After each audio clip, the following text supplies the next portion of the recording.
Ladies and gentlemen, welcome back to another live stream. Today we are here at Bergen Airport, and we're going to fly a little bit within Norway today. I took out my Twin Otter again.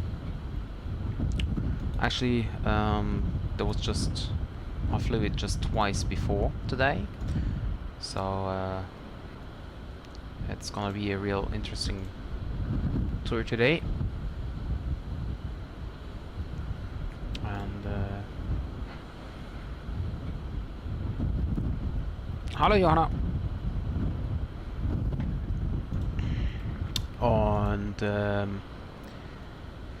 yeah, we're flying with Wideroe Airlines. They do not fly the Twin Otter anymore, but they did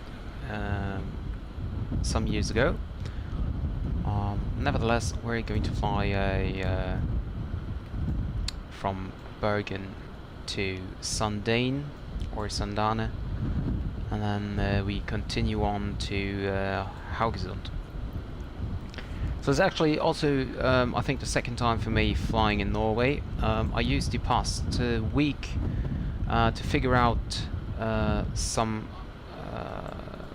like maybe problems of my simulator because of the crashed desktops, and actually I was able to stay online and connected and flying for 10 hours in a row, and I was able to do the same thing the next day again. So overall I was online for 20 hours within 2 days. Also flying, of course, not just standing still at one airport. I used the time to do a VFR routing through Scandinavia, and well, actually it worked out without any crash to desktop. I flew it online, so the only reason I can see for the simulator crashing is either streaming software, which would be actually a really bad problem, or it could be some scenery within Europe, or like the Mediterranean Sea or something like that. And when I was doing the tour through Scandinavia, then I think that the scenery around Mediterranean Sea was just not loaded, so there also was no crash to desktop.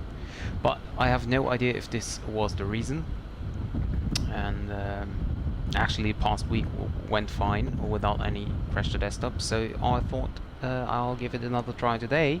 And here we are at Bergen Airport with the Wideroe Airline Twin Otter DHC6. So without further ado, I'd say we jump right into the aircraft. I'm not really familiar with the aircraft itself. As I said, I just flew it maybe twice before. So yeah, it's gonna be really interesting. There is the GPS here. I don't think we have any ground power, have we? No,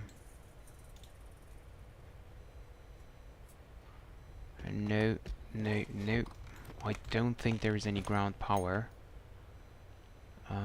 Well, but first let's switch on the Nav Lighting here. I do not yet want to turn on the batteries, because I first want to have a look if there is if there's any possibility to set the ground power, but I don't think so. So these are the battery switches here. No, there is not. So we just have to take care about the power, because I need to program the FMC, the GPS as well. And yeah, so first of all, let's fuel up the aircraft. We need 946 kilograms of fuel. 900 and no, that was checklist. 946 kilograms of fuel. 946. And actually, there is no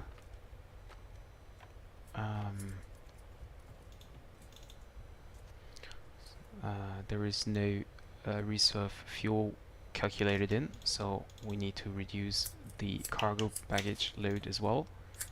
Let's make it 25.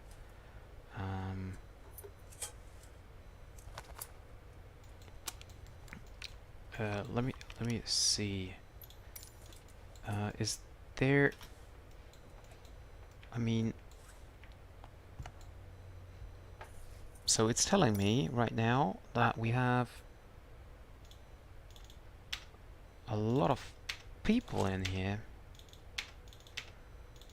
So row 1, okay, and then let's say row 3, and let's say row 6 also, and maybe row 5 we have just one guy. In row 7 we just have, I don't know, a child with its mother. There we go. And we can take somewhat more fuel with us, so 75% maybe. So, okay. So switch up the battery now. The alternate. And we set that. And now we need to starting to set up the GPS.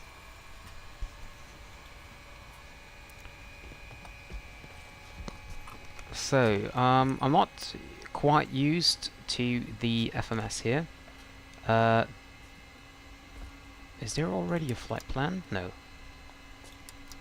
Let's see. So, we gonna start with setting a departure airport, which is in our case Echo November Bravo Romeo.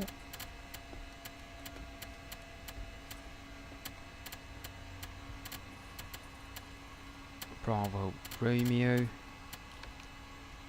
Okay. And our destination will be Echo November Sierra Delta.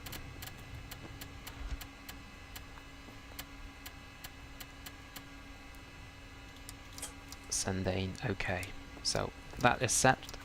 I can now see here and select a departure, and we're gonna use the Intum 2 Delta departure. Let's see if we can use that. Intum 2 Delta, okay. No transition, and runway 35. I'm not sure about the correct runway here. Let's see. We have wind with 340 at 8, so 35 will be fine. Okay. Can load the departure, and then we check the flight plan, and there we can see now we have the route onto Intum. So after Intum, we're gonna fly direct Avnon, and from Avnon, let's see, Echo Victor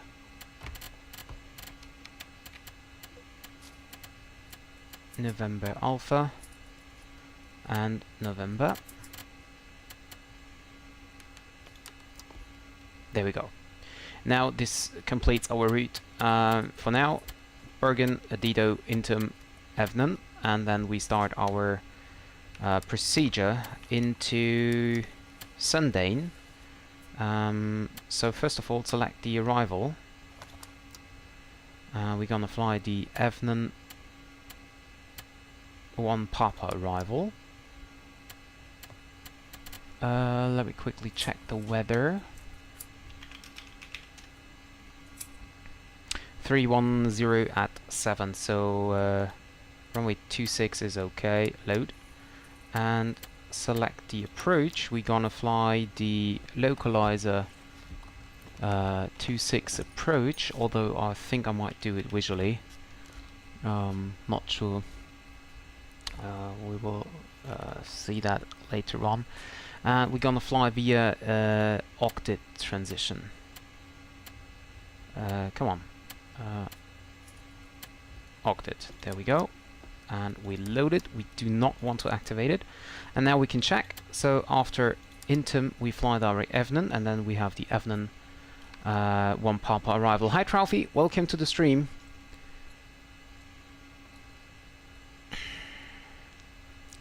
So Evnen 1 Papa via octet, and then we have the approach. Well, that's basically not correct. We're flying the Evnen 1 Papa to octet, and from octet we fly the localizer approach. So basically we can clear out Sandane again and pull that in again. Oh, come on. ENS.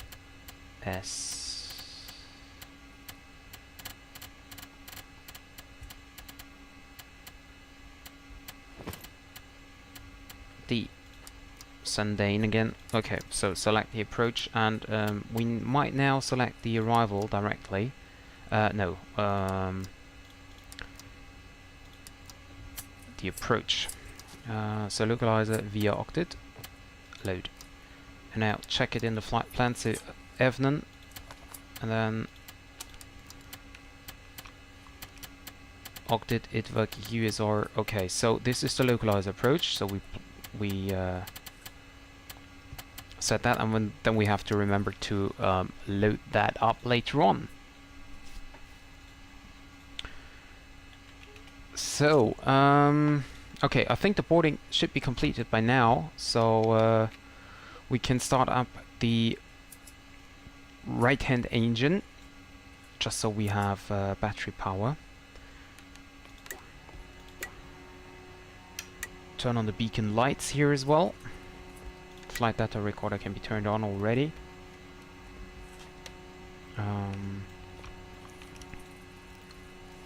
We have the ignition switch here. Oh, by the way, let me quickly have a look here for the throttle. Okay, well that looks good. Let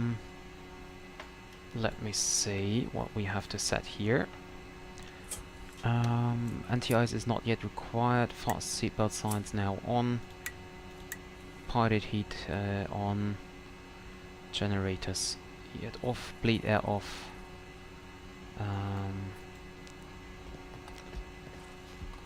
These are the wipers. Window heat can be still off. Turn off fuel on the right side, and then start right hand engine. And let's see if this is working. Come on.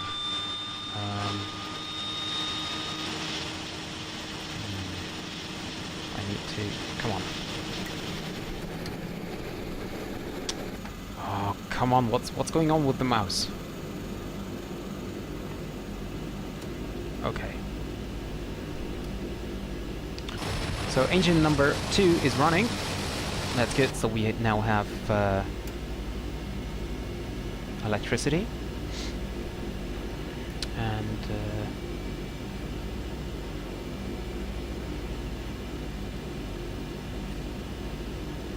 we can then start to plan our departure.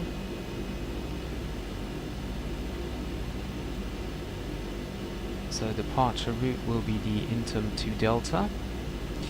Initial climb is 6,000 feet. We set that up here as well. 6,000. By the way, our cruising altitude today will be just 9,000. So not that much actually.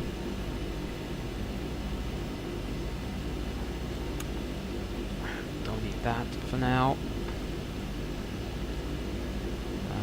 ADF is set to on.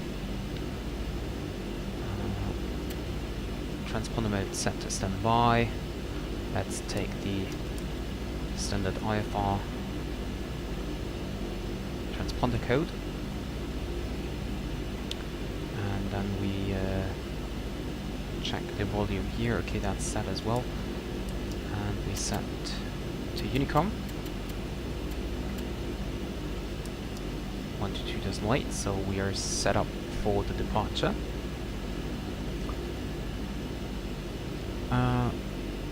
The voltage looks good, torque pressure looks good, fuel flow is there, everything is in the green, very good.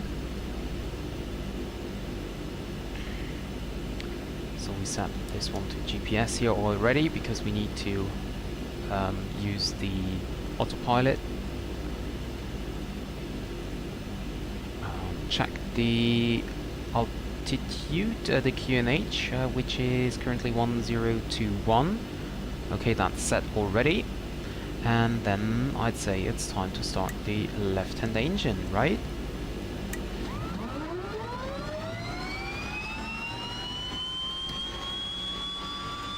No.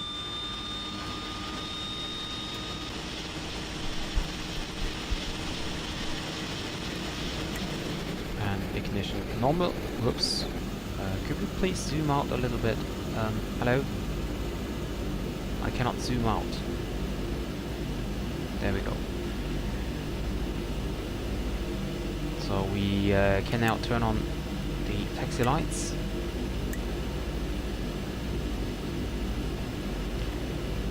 We don't need anti-ice right now. Bleed air can now be turned on. Generators set to on,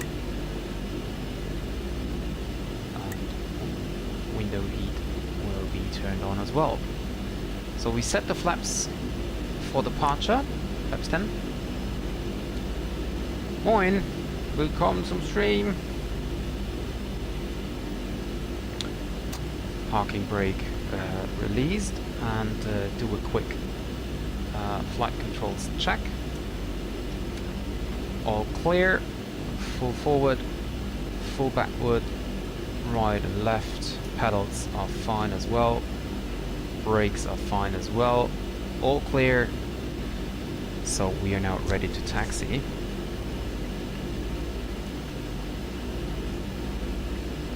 Let's check the airport around us. I think there might be some traffic. Yeah, there's an A320 here. Okay, but nothing more as it looks like. Okay, Bergen traffic, Wideroe 461, type Twin Otter. We're going to taxi to runway 35 now via Echo and Yankee. Bergen traffic. So parking brake was released.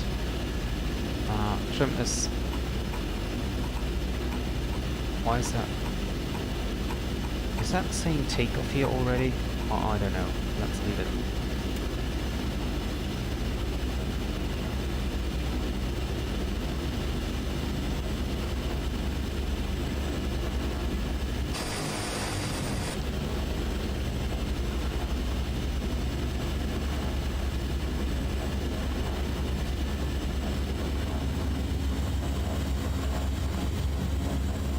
Ja, war mal Zeit für die Twin Otter.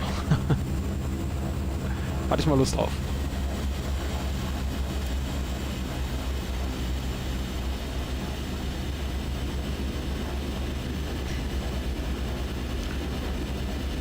Nein, die habe ich schon länger. Ich glaube, das war sogar mein erstes Flugzeug, was ich hatte. Bin ich aber nie geflogen, weil, ja, keine Ahnung. Irgendwie hat sich's nicht ergeben. Ich bin da nur ab und zu mal irgendwie ein bisschen durch die Gegend gehüpft. Und jetzt muss ich gerade mal gucken, wo ich hier lang muss. Hier Echo. Genau. Ja. Also ich bin mal Wideroe Airport angeflogen, ganz am Anfang, und irgendwie, ja, die ist halt sehr langsam, ne? Und das ist dann halt doch irgendwie, ja, weiß ich nicht. Und jetzt habe ich die letzten Tage, habe ich am Anfang vom Stream schon mal gesagt, einen Flug, also eine VFR-Tour durch Skandinavien gemacht und VFR, und Da war ich ja auch ein bisschen langsam unterwegs dann. Und dann habe ich gedacht, wird es mal Zeit, mit der Twin Otter zu fliegen. Vor allem auch, weil ich jetzt die letzten Tage oder die quasi letzte Woche keinen einzigen Crash hatte vom Simulator. Ich habe am Anfang schon gesagt, es liegt entweder an der Streaming-Software oder an irgendeiner Szenerie in Europa, so Mittelmeer-Gegend, weil das ist das Einzige, was mir so einfällt, wo quasi, ja, wo es quasi abstürzt.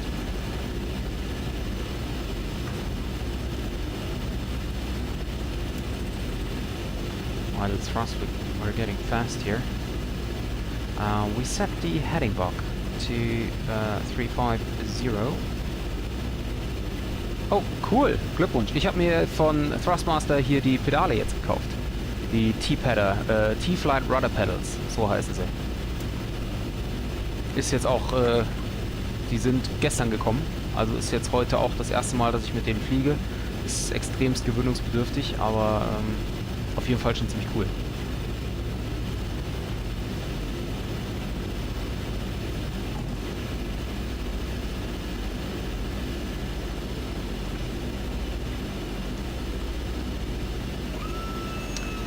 Und ich habe mir auch die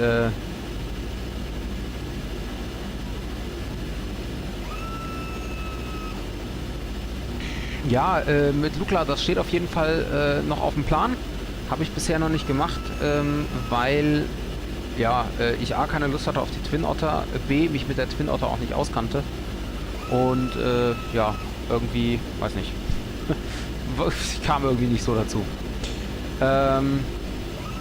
Ja, also ansonsten, Thrustmaster ist auf jeden Fall richtig cool, macht auf jeden Fall richtig Spaß. Also von daher auf jeden Fall schon mal viel Spaß damit. Emergency Lighting on, Strobe Lights on, Flight kommt on, Landing Lights on.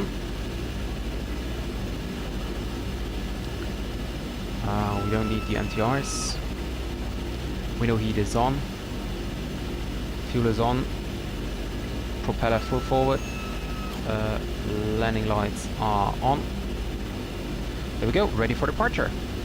Bergen traffic, Wideroe 461 at holding point runway 35, lining up and taking off now into 2 Delta departure.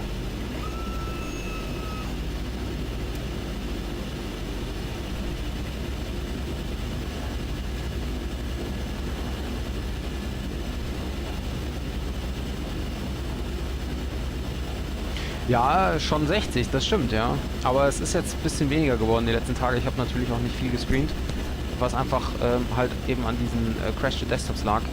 Das macht einfach absolut keinen Spaß. Und ja. Jetzt habe ich schon wieder das Problem, dass ich... Ah doch, jetzt geht's. Altitude Reporting. Okay.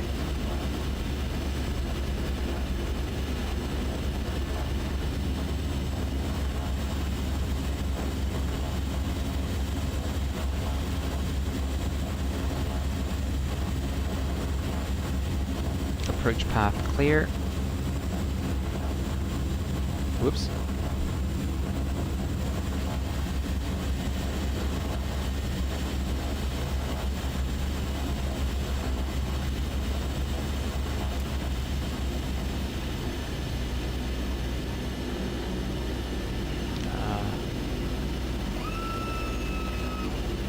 Yeah, where's autopilot? Is here. Okay. Okay, so, ready, set, go.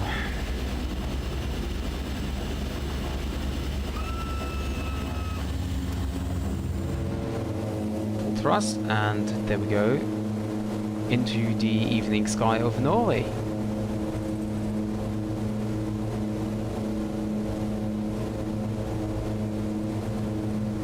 $80 knots, rotate. There we go.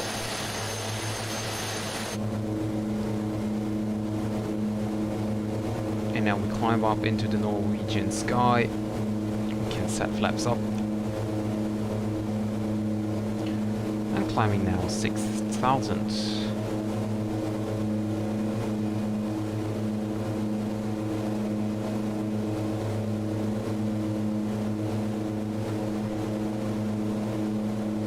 And it's just a straight out departure, so we can set the autopilot to on. We use the versus mode here, going up by 900. Nav mode set, and I hope that, but yeah, it looks fine, it looks fine.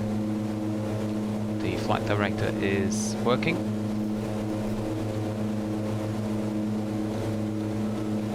And reduce the thrust a little bit so that we get in the greens. We can also use the feathering here.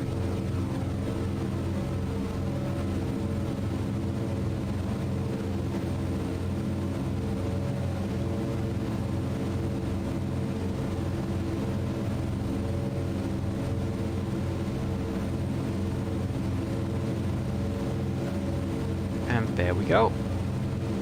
Let's have a look outside. Wonderful landscape here in Norway.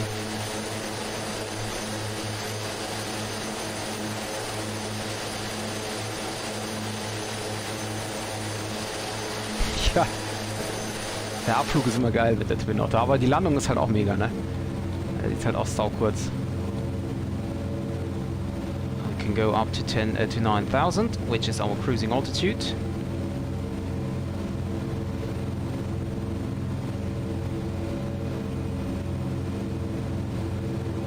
And let's see if there is a versus. Yeah, there is. Okay, 900. That's fine. Keep an eye on the speed, but we're fine here. Climbing up with 900 feet per minute. Ja, willkommen zurück, Johanna.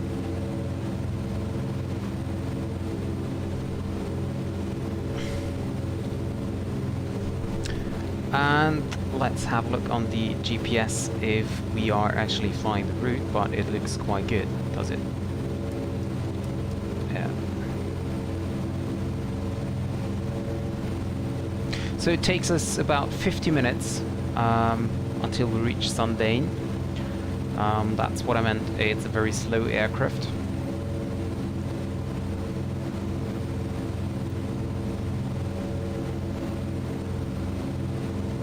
But still a very nice one.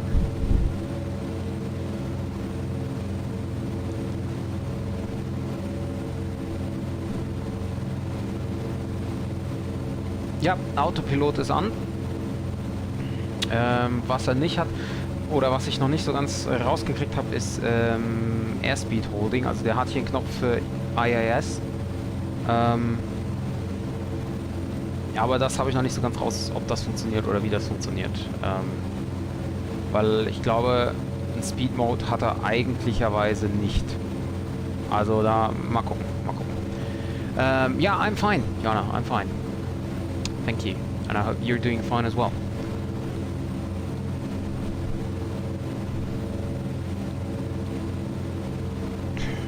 We have, by the way, no ATC, but there is... what is it? Bodo controllers online, as well as Tromsø approach. Unfortunately, that's more to the north, so nothing for us.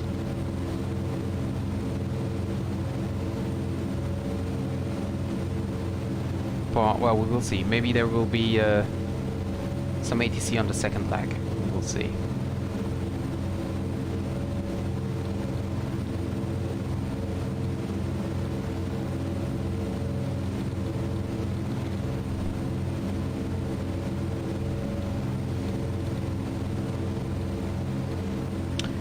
And we're passing now 5,000 feet.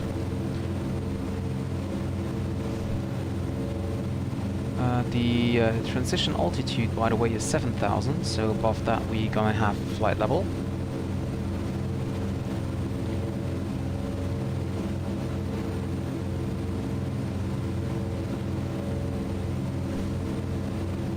Ja, wie gesagt, ich weiß nicht, was dieses IAS, was das macht.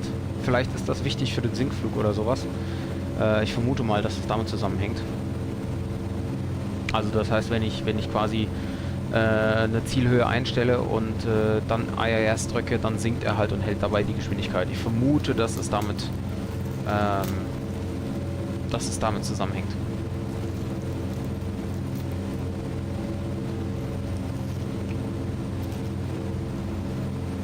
Ansonsten fliege ich einfach mehr oder weniger vollen Schub. Also nicht ganz. Ich achte immer darauf, dass Torque Press hier halt unter dem roten ist. Ich habe mich ehrlich gesagt noch nicht so intensiv mit der Twin Otter auseinandergesetzt, was da jetzt in der Realität geflogen wird oder nicht. Also von daher, ich bleibe im Grünen und dann denke ich, hoffe ich, sollte ich auf der richtigen Seite sein. We're passing now Wideroe and turning now direct into him, so we can see autopilot's working fine.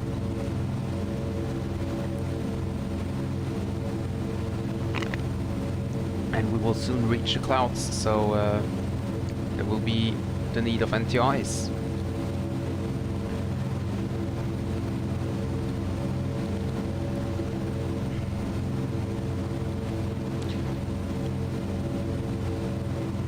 Do not use when windshield heat. Okay. Or radar on. Okay. I also don't know what this is. This scale over here. No idea.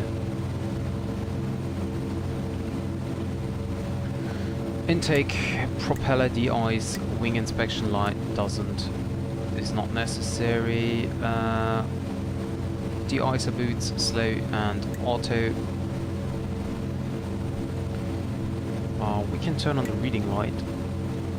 What is entrance light? I guess that's for boarding and deboarding.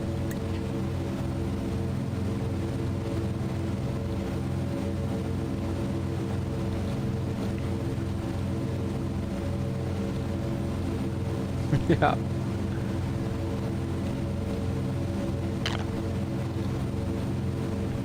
Oh, do you? I always wanted to have my own airplane, but that's something for the far, far future. Nothing for the next time. So, altitude alert, passing 8,000 feet. We can now set the pressure back to standard pressure, 1003. Do I have to set that over here as well? I don't think so.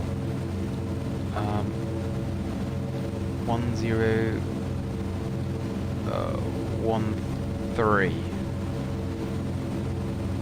Yeah, okay, set. And we need to start to reduce our climb rate. Speed's getting low.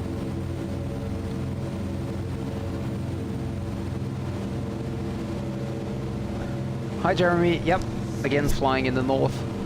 I just completed the Scandinavian tour and today started the Great Britain tour. So today I flew from Germany to Texel in northern Holland, and then I crossed the North Sea and flew into Duxford is it called? Duxford is south of Cambridge.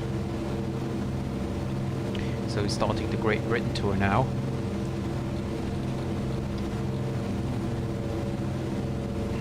We're now in the clouds. Anti-ice is on. And we are following our route here direct into.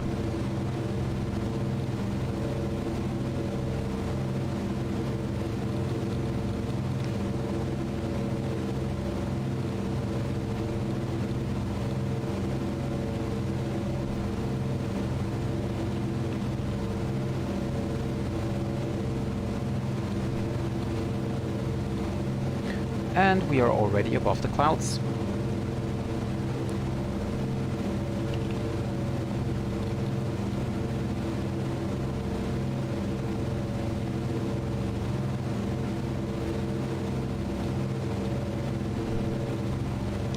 Let's take a screenshot here from the aircraft.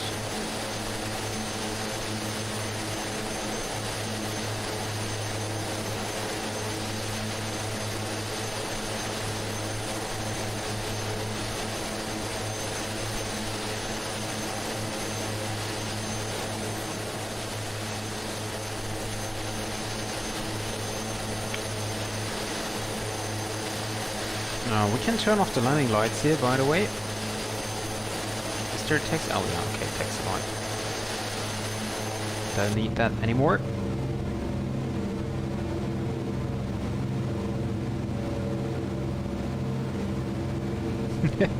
Yeah, actually, I could indeed fly to London City.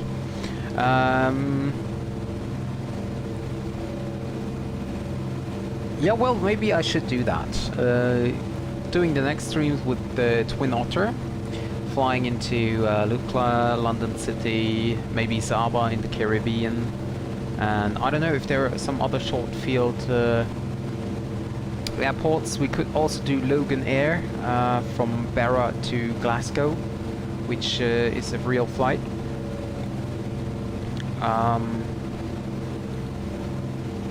Well, I should start collecting the airports in my Discord channel, so we can have it sorted, and then I can do these flights within the next days.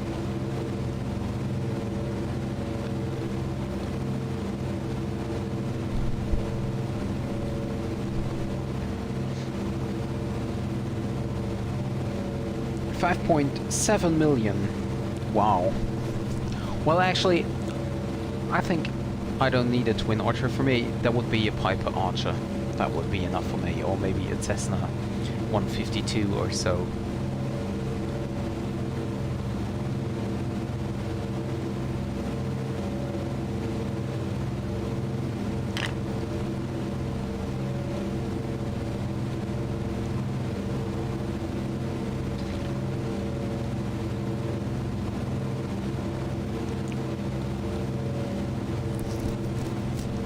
Well, the thing is, I just had a look for the prices of a Piper Archer.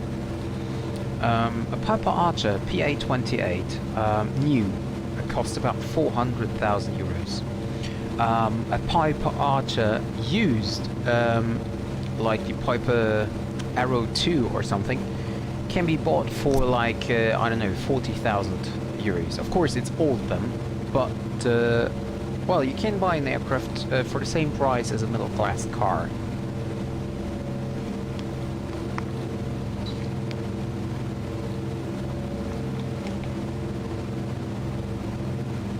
Well, before I buy my own airplane, never doesn't matter if it's alone or with someone else, I need to do my PPL first.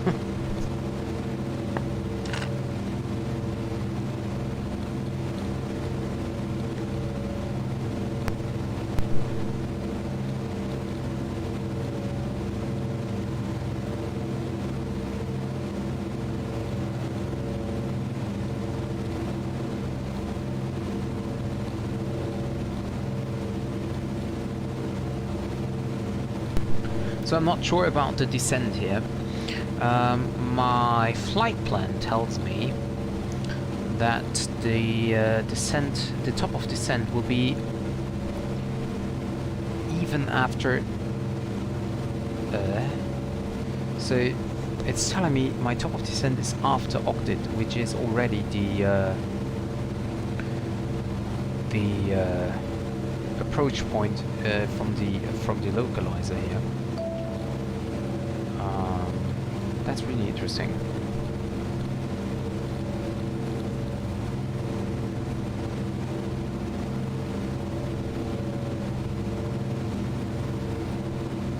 Let me check actually.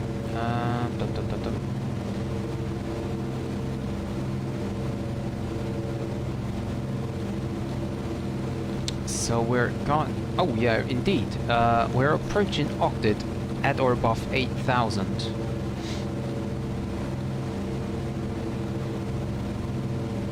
And from octet,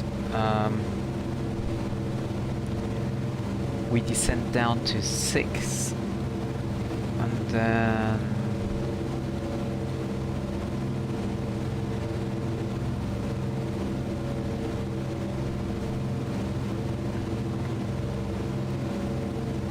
I see, okay.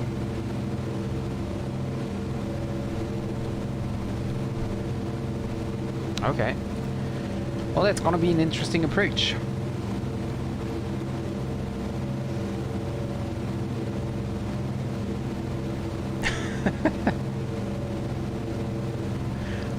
Yeah, well, maybe the voice part, but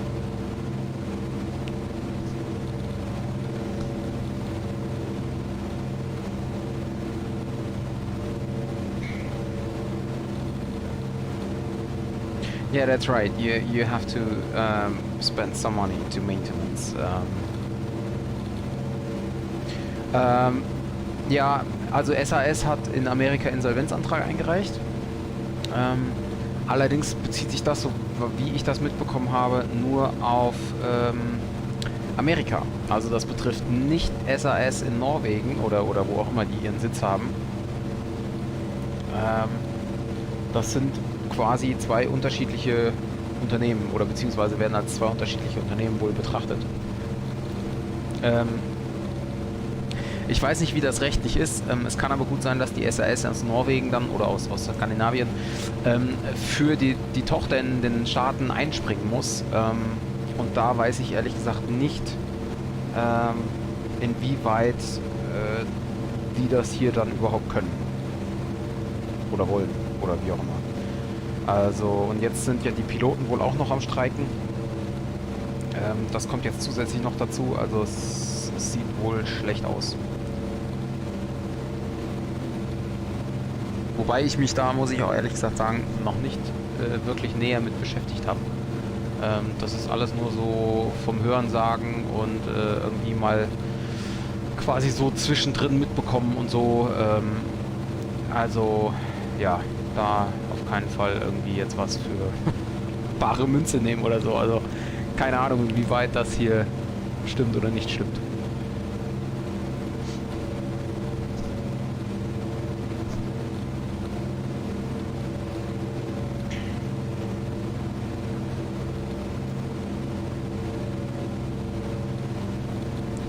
"29 minutes left. Still no ATC.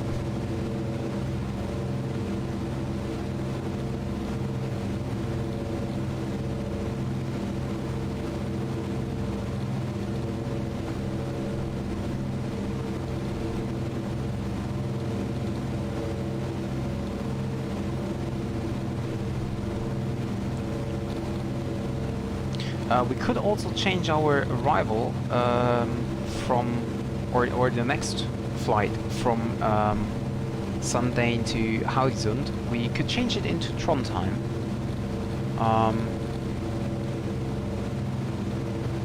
As we would have ATC there. Well, at least for the moment.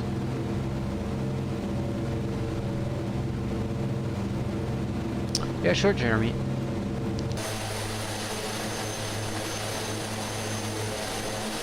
By the way, I'm flying with Google Maps at the moment. It's not the standard Bing Maps.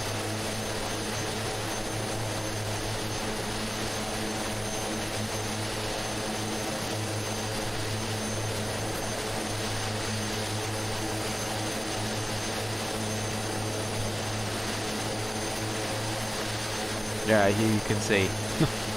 There seems to be a problem with the map data.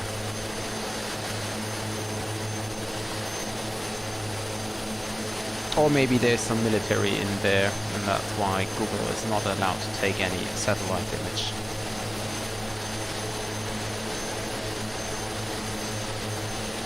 I don't know.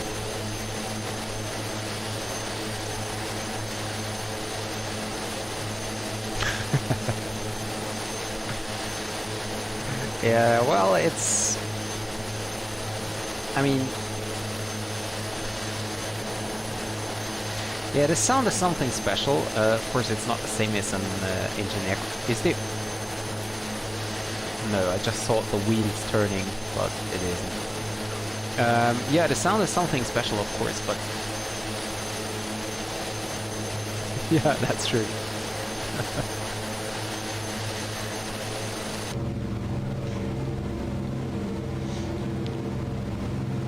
So we're now passing into him and flying out direct Evening.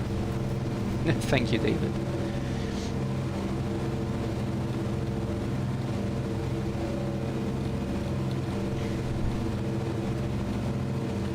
So the approach will be very special today, as I will use my Thrustmaster pedals for the first time flying a larger aircraft than just a Cessna.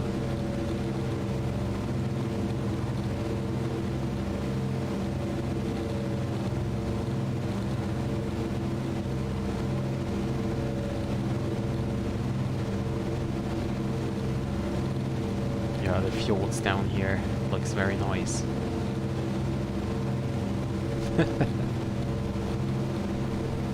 Come on, it's not that bad. Oh, by the way, I could turn off anti-ice, or I leave it on. And you know what, I'll leave it on. I could change the sound a little bit, making it a little bit higher. Getting now in the yellows already. So turn that back.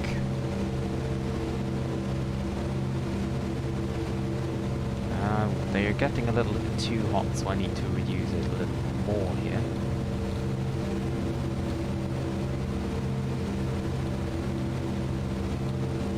Maybe I did something wrong. Maybe there is something like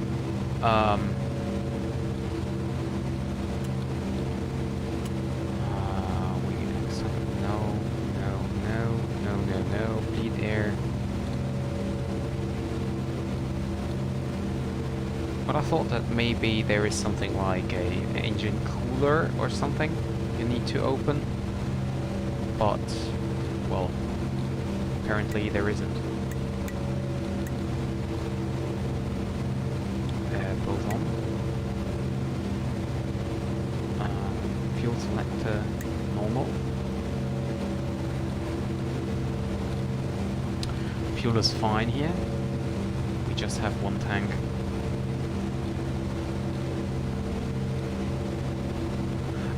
Look into the cabin, of course. 94.000. Keine Ahnung. Hab ich nicht drauf geachtet.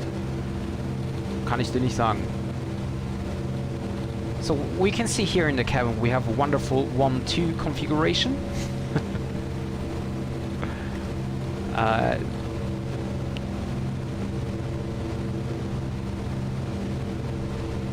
Could it? No, I cannot click that. I cannot open the emergency exit. That's really unfortunate. There you have the stairs back here.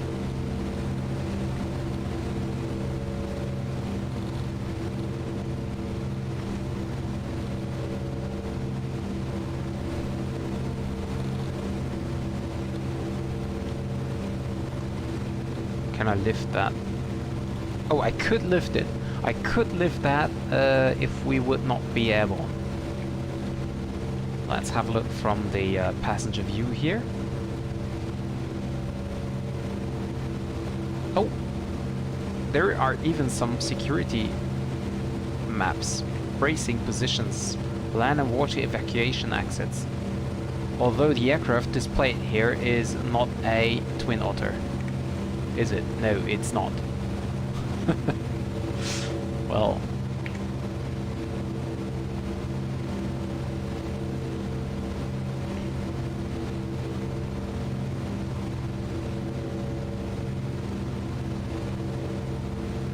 I think so, yeah. I think I can open it on the ground, but if I click it right now, there's nothing happening. It's because we are airborne, I think, but it should be possible to open it on the ground. So we can try that later when we are in Sandane. We can try it then. The question is, guys, should I continue flying as I planned it in the stream? So from Sandane to Haugesund, or or should we continue to Trondheim, where we might have ATC? Well, at least for now, there is Bordeaux Center online. I'm not sure if he stays online, of course.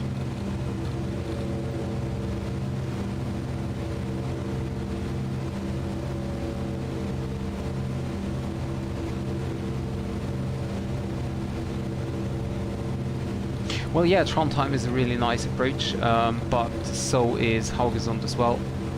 At least I think so. I've never been to Haugesund before, but actually we're descending. We're having some turbulence here. Is the aircraft... could you... Wait a second, torque pressure is going a little bit too high here. Let's give it some more rounds per minute here, the RPM a little bit more up. Could you climb back to 9,000 please again? That would be really appreciated.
I could ask...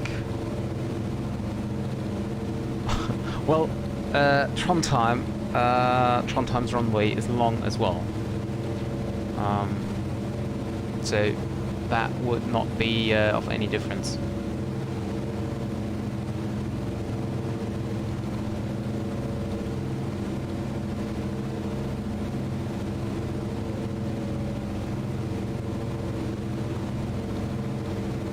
And I don't have any other scenery installed instead, just Trondheim or Haugesund or back to Bergen, or we could go to Oslo as well, which of course has a long runway as well.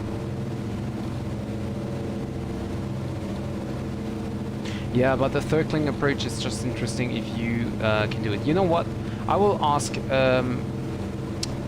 Center if he stays online.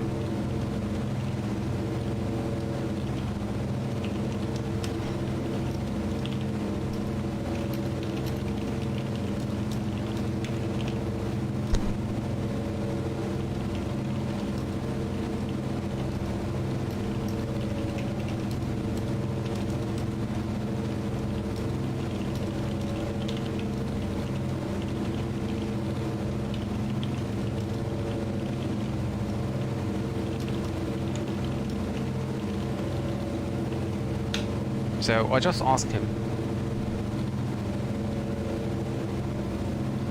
No, I mean, I mean, if just if the circling approach would be available, that's what I meant.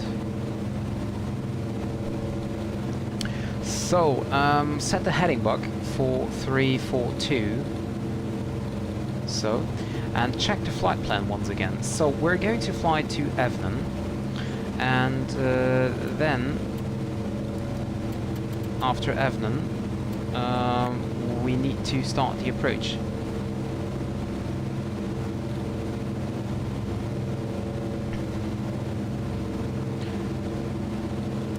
So I need to activate the approach then, and I hope that that means, yeah, starting the approach, so facing direct Ogden then. So we have 18 miles left for Evnen.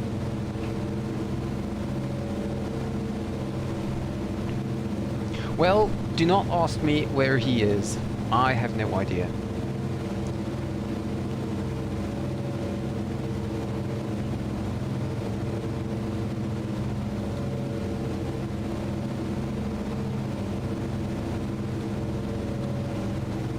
So as Strong told me that he had some like busy times for private stuff.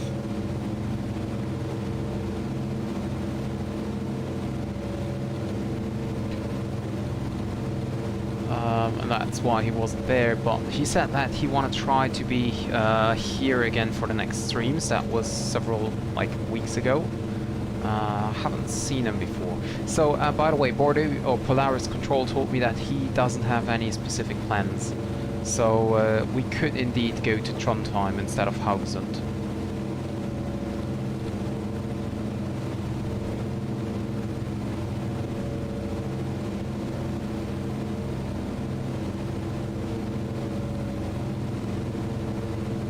I don't know what's the difference actually is between Haugesund and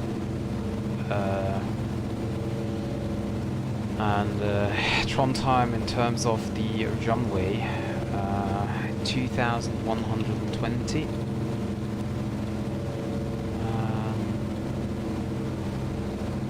Okay, so Haugesund's runway is a little bit shorter. But not that much, considering the difficulty during the approach. We have in Trondheim runway 27 indeed available, so that could be a circling approach.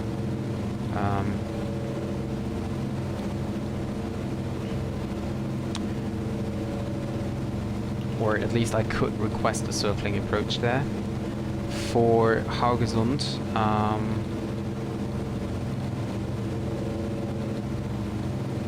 well, it's not. It's just. I think Haugesund is just, well, a kind of very nice and scenic approach, but nothing really difficult.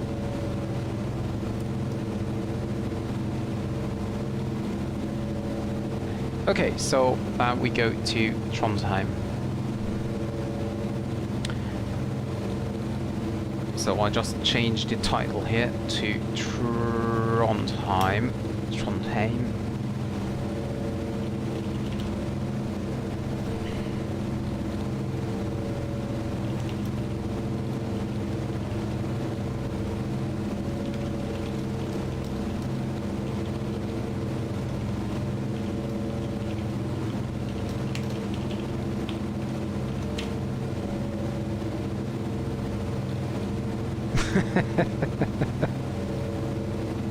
Yeah, that's true, Jeremy, that's true.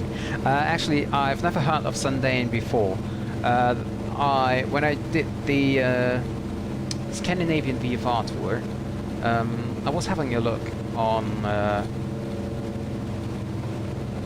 different airports and if there is some scenery or not, and I discovered Sandane, or Sandane, I have no idea how to pronounce it. And I flew to it, and it was indeed a very, very, very nice approach, or very interesting approach. Of course, I did it with my PA-28 and not with the Twin Otter.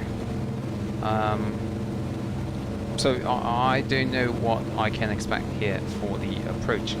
Nevertheless, we are short of Evnen, and we should then start to prepare our approach here. So what I will do is, after Evnen, we fly direct to where is it? Activate approach. There it is.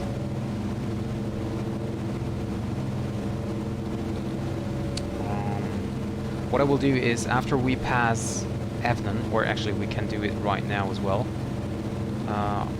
we're gonna descend down to 8,000 already. 500, reduce the thrust a little bit more.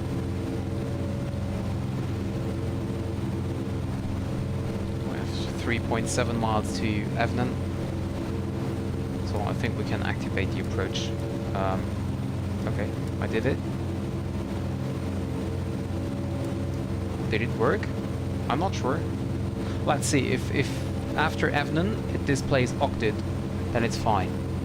If it does display something else, then it's wrong.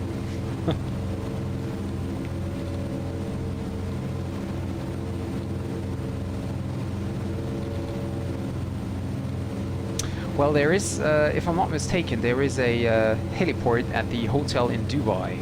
I can't remember the name, but this famous hotel with the helipad on top of it. So I could try to land there with the Twin Otter.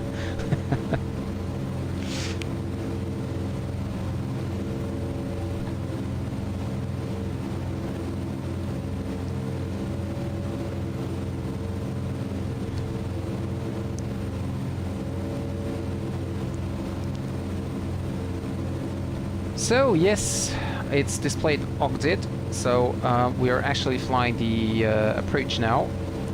So we have to maintain at or above 8,000, and then we join the localizer for runway 26. Although this is going to be interesting because it's just a localizer approach. It's not an ILS approach, and the descent angle is 5.4 degrees. That is very, very, very steep. So for the approach, we set the localizer already 108.3. 108.3. Tune that active. And for the second one as well, 108.3. So localizers aren't. We can see it's captured already. We are now at 8,000, flying to octet. Let's check with the outside view, but that's fine.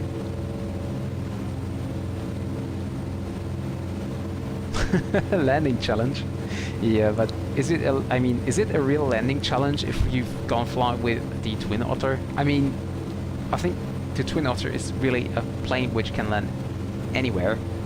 So, okay, of course, the helipad would be a landing challenge, but everything else is basically no problem. Maybe an aircraft carrier. No, even that would be no problem, even without the rows.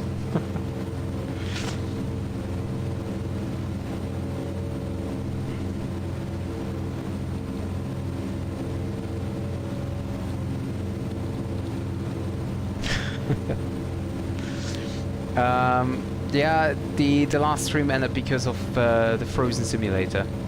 The simulator just froze and didn't came back anymore. So yeah,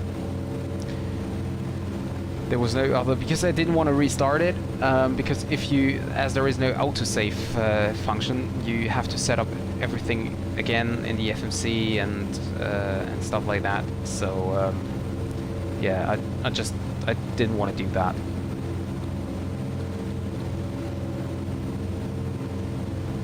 So basically, after we passed octet, then we have to fly to a heading of 342 degrees to pass ITVAC before we approach the localizer.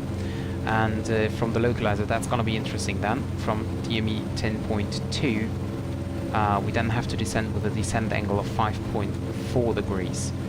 I think that's around 1,000 feet when we are flying 100 knots. So that's going to be really difficult and interesting.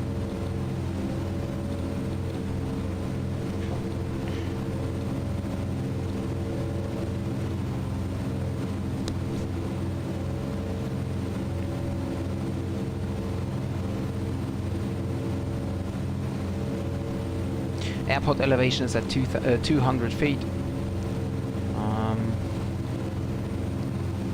Minimum safe altitude, by the way, is indeed 8,000.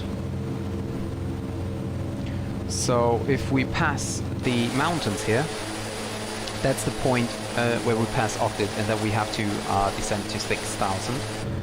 And there are two ways to do that. The first one is you fly to ITVAC, descending to 6,000, And if you are not able to do that, then you can fly to, whoops, down here. Then you can fly towards Stegen NDB, which is 396. 396.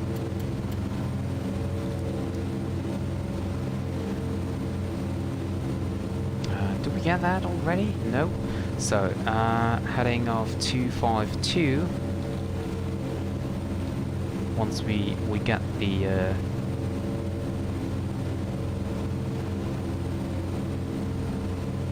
252, oh, that takes years. 252. And we now have to have a look here.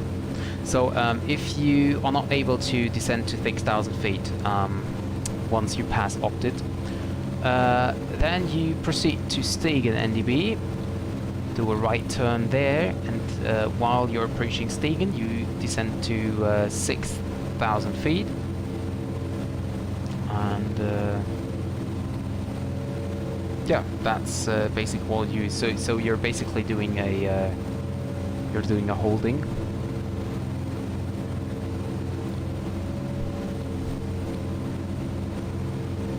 Yeah, that's flashing here. That's trim in motion. That means that the aircraft's trimming. Here you can see trim in motion. I could also do that with using this knob here, trim up, trim down. That's what the aircraft's autopilot is doing at the moment. But of course you can do it manually, and yeah.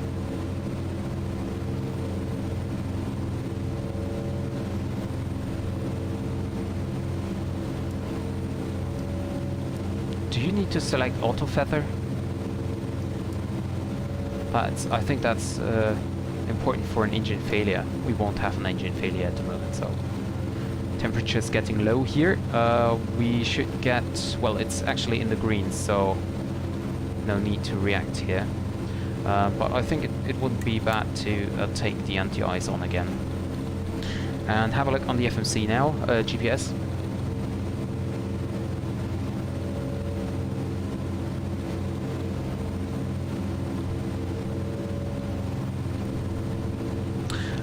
To be honest, I have no idea. I think the second flight should be around 1 hour as well. Maybe a little more.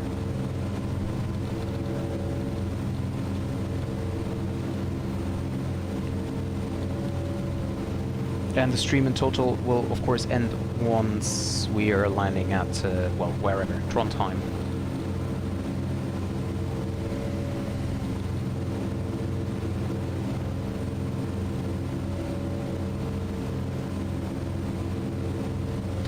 By the way, is there a decision height we need to set? Missed approach climb gradient. It's 1,910. 1,910, so we set that. We're passing now Octet.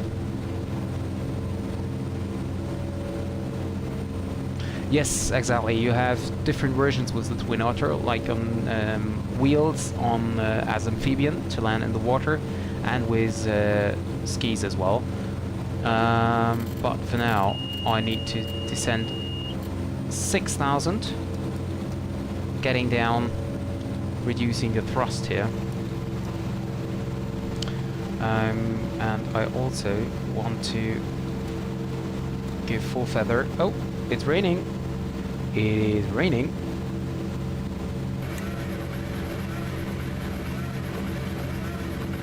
Or snowing.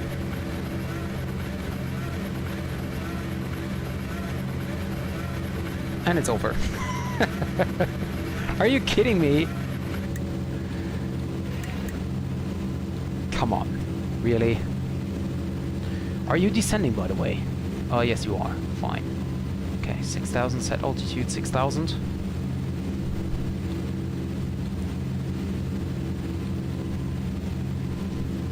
We need to continue our descent. We're getting quite slow here, 100 knots. That's already what we want to have in the approach, that's fine. So 1,000 feet to go. And the airport is somewhere back here, back this mountain.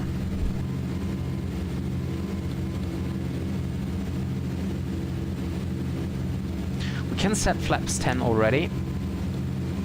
Keep the speed up a little. Yeah. Is the sound of the wiper better than what the engine sounds like?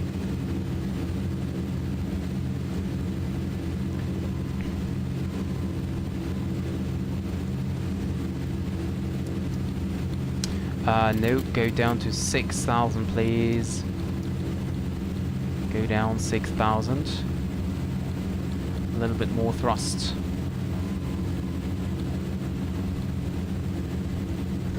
And we go now V-lock and set nav. I think I will overfly a little bit.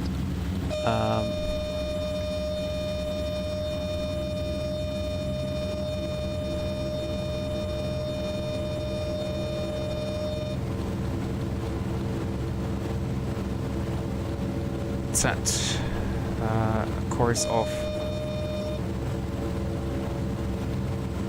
252 here. 252. And do I have... Yeah, come on.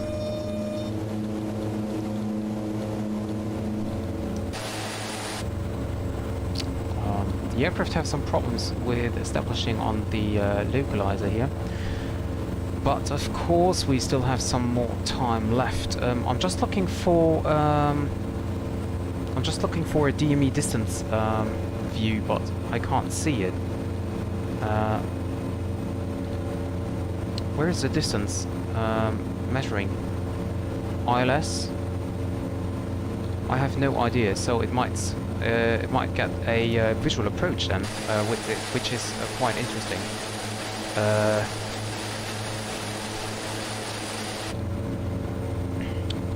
But I cannot find any... Can you find any distance measuring here? It's not in here. It's not in here as well. That's a little bit kind of weird.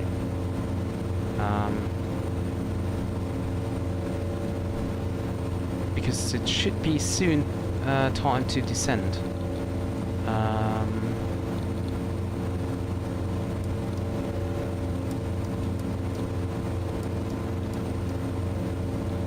I have no idea. Why is there no distance measuring? Okay, at least I have vision here.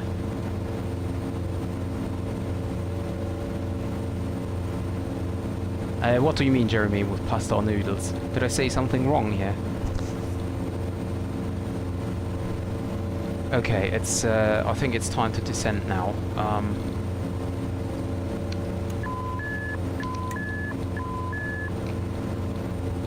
Autopilot disengage. Did I disengage it? I don't know. No, now I disengaged it. Okay. Keep the speed low. And we now need to descend with about 1,000 feet per minute.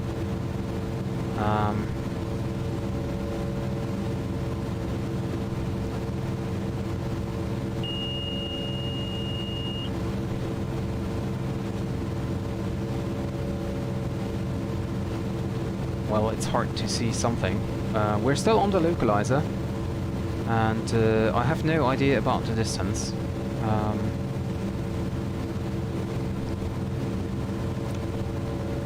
Next flap setting.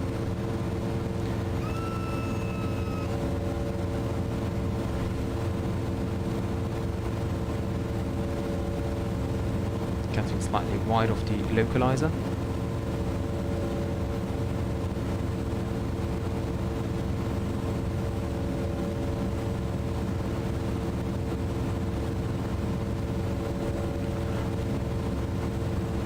Oh, what meal we'll be having on the second flight? Well, you can choose chicken or beef. That's the standard, isn't it? Chicken or beef. I still don't see any distance. That's weird. I think it should be somewhere in the GPS, the distance, but I have no idea where exactly. So basically I'm descending visual right now.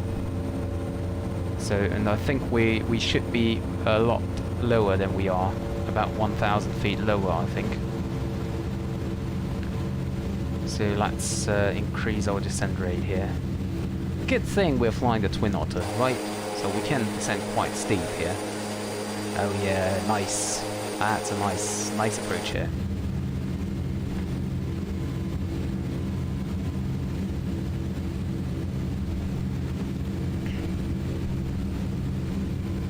Hi Camille. Welcome to the stream, just as David said.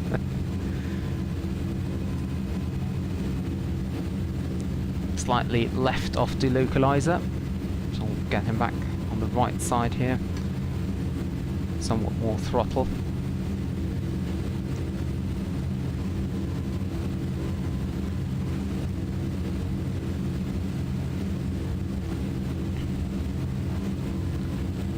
Well, now we have a localizer and I need to descend visually because I don't have any distance.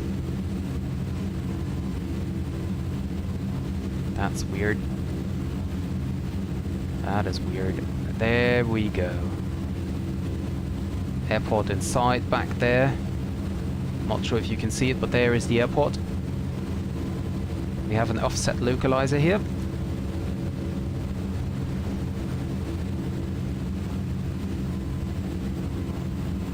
Oh, is there a new subscription? Well, that's weird. Why do I not get a note when there is a new subscription? So, whoever it was, thank you very much for the subscription then. And of course, if David is saying the truth.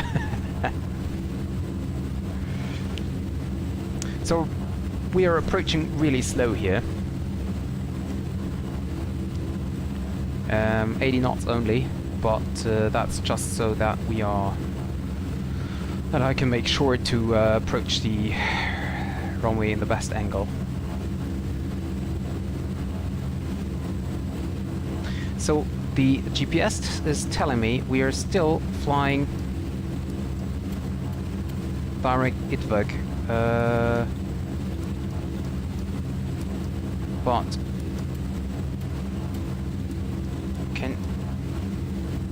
can I say I want to fly direct CL26 there?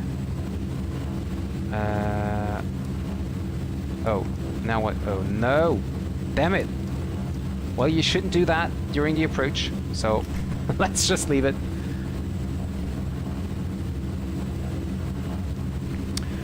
Missed approach, by the way, is 6,000 as well. We will turn right 266 degrees to intercept 302 from AD locator. So basically we can set 302 here. 302, and we set the heading back to 266. Getting a little slow here.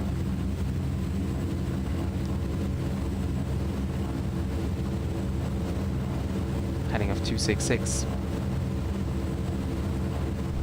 Okay, missed approach point is now overflown, but we will still have the 302 radial. We can set the flaps 30. Thank you, Jeremy.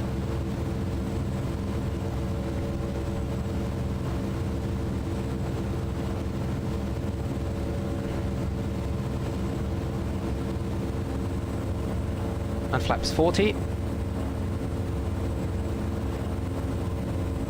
Need to get down here a little bit.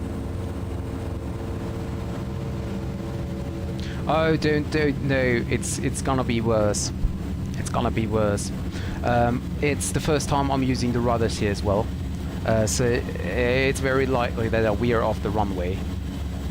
Because I'm still not used to it at all. And yeah, so don't expect anything right now for this landing. 500.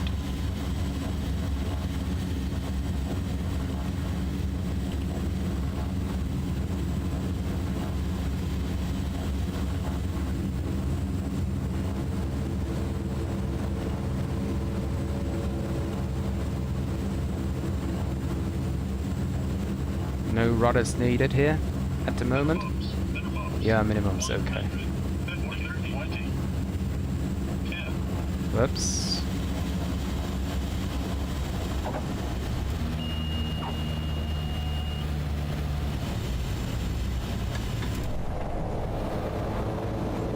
We're weird here, very weird. There we go.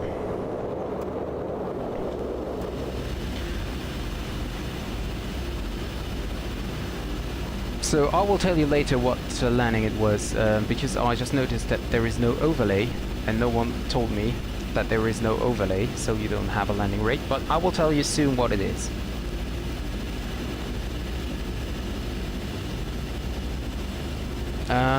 So let's quickly have a look. Touchdown was 170, minus 170 at 54 knots. So I'd say that was on point, David.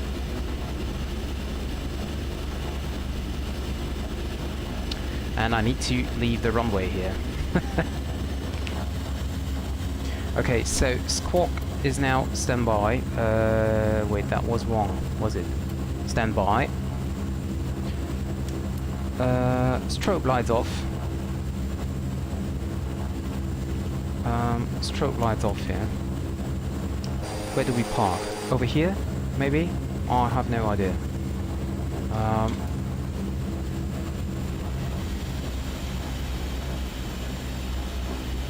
Hello, guys. We're just parking in front of the tower here.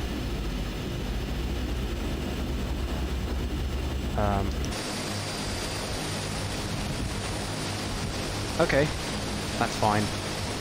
That's fine. So flaps up. Parking brake set.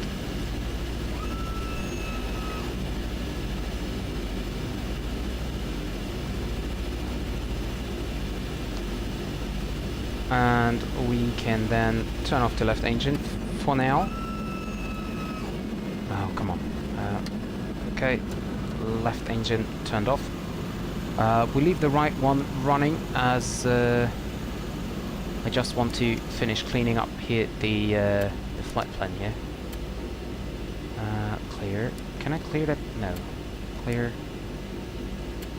Clear. Okay, so flight plan is cleared now. Left engine is off. And okay, time to set the second engine off as well. And turn it off. There we go. Okay, so next is let's see if we can indeed open that door when we are on the ground.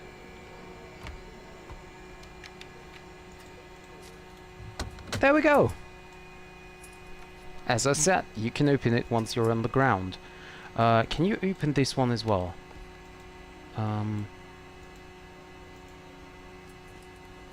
No, you cannot. No, you cannot open that. Oh yeah, you can.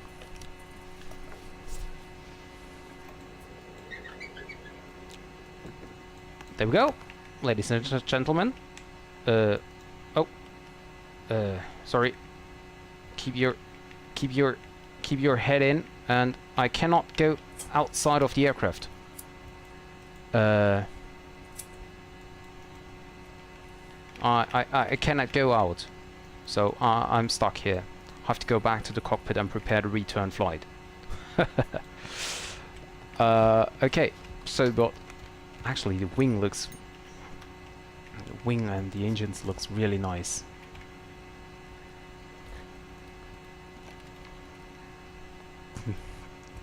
Very, very nice. So we're going back to the front here,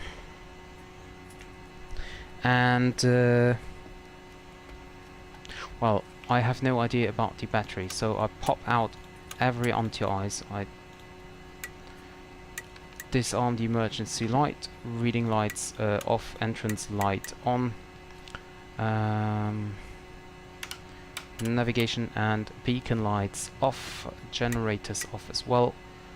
Bleed ebb can be turned off as well. Landing lights are off. Master battery external. Oh, external. Okay. So it looks like we might have external power here.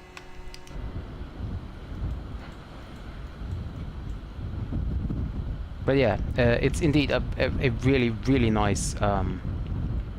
And by the way, here you can see the open doors. It's really a great little airport here, Sandane. It's I really love it. The problem is it's just so small that well, basically you can just land here with as I said here, the Twin Otter, or maybe some private aircraft.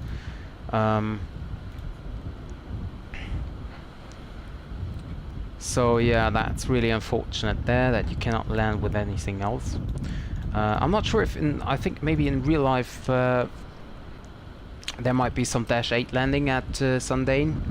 I have no idea if there will be a Dash 8 for Simulated 2020.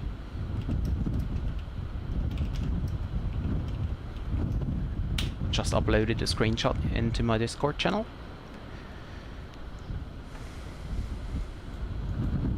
By the way,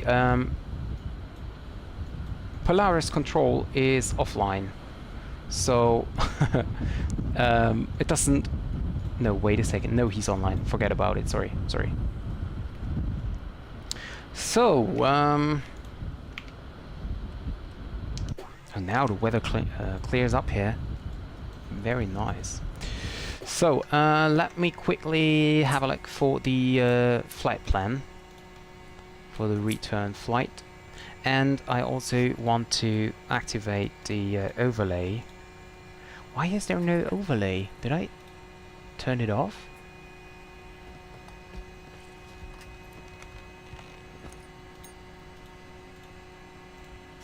Don't know.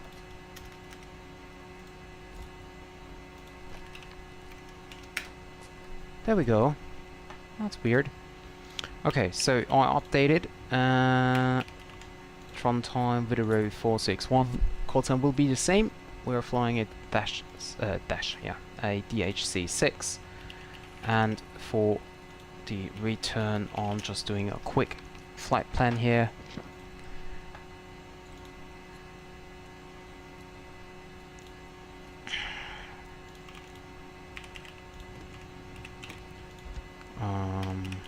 Where did we go?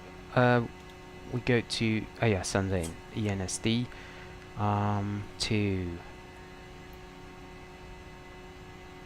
Trondheim. Alternate airport. He suggested Oslo, but I decided to bring it into to Ålesund. No step climb, no ETOPS planning. Departure time will be 28:18. Let's make it 18:32. Would that be okay? We'll be in. No, wait, that's in half an hour. That's a little bit too long. Let's make it 22. That's about in 20 minutes. It's enough time for me to step out, get something to drink, and also update the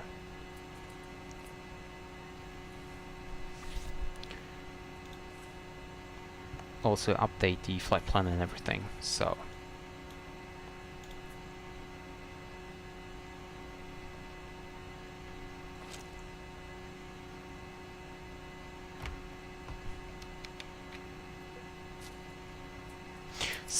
for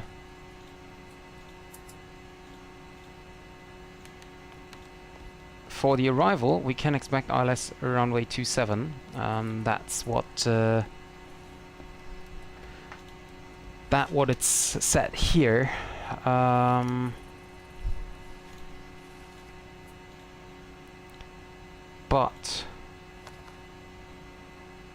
I'm gonna ask him if we can have a ILS 09 approach with,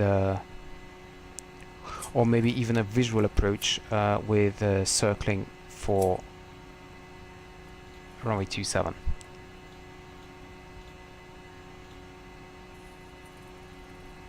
That's what I am gonna do. Departure will be the Evnen 1 Bravo. Okay, that's here. How does it look like? Evnen 1 Bravo.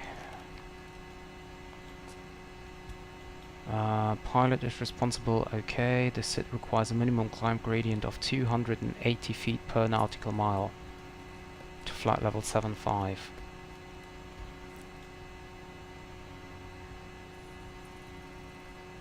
Okay, so that means we're doing a flaps 20 departure. No, actually we can turn around, so that's no problem. That's no problem. Okay, great. Okay, so let me pre-flight the flight plan here.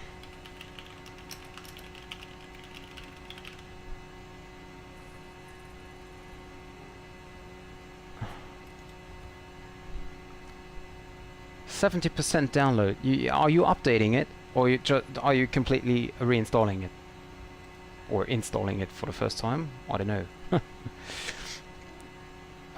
So cruising level would be 9,000 feet. That doesn't make any sense. For an airtime of 137, that absolutely doesn't make any sense.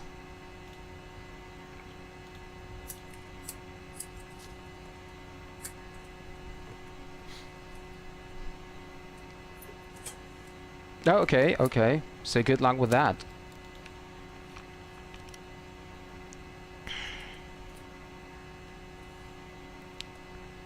I don't understand why it's telling me that my final flight level should be 90. That's ridiculous. Absolutely unnecessary. Wait a second. Let me recheck it. Altitude. I could go for flight level 190 should be enough, I think. That should be no problem. Because everything else doesn't make any sense.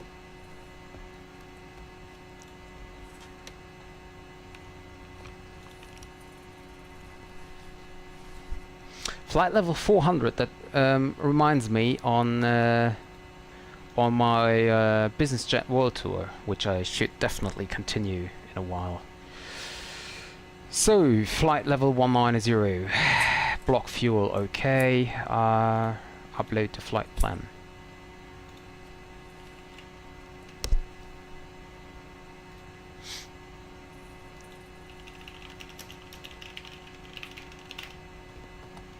Okay, flight plan filed.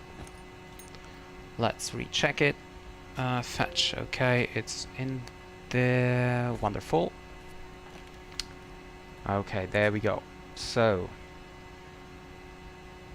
block fuel will be 1,106 kilograms. 1,106 kilograms. 1,106. Yeah, let's make it 1,113. That's fine. So refueling is done. We can now do the flight plan again. So we are starting at Sandane, and we are then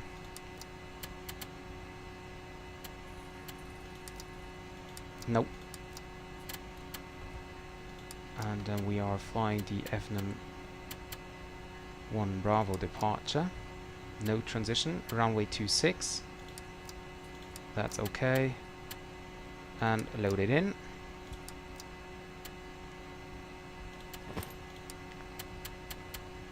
And after Evnen, okay, yeah, we're then en route.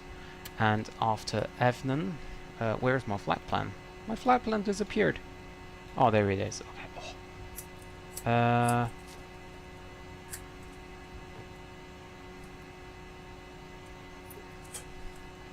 Okay, that's gonna be taking a while here. Yeah. No, yeah, it was in March or something like that, very early, because the next flight will be a longer one. Yeah, true, Jeremy, that's true. So after Avnon, we fly direct to Kozop. So this will now take some time here. I don't think there is enough time for me to drink something, or we will have a departure delay. So Kozop.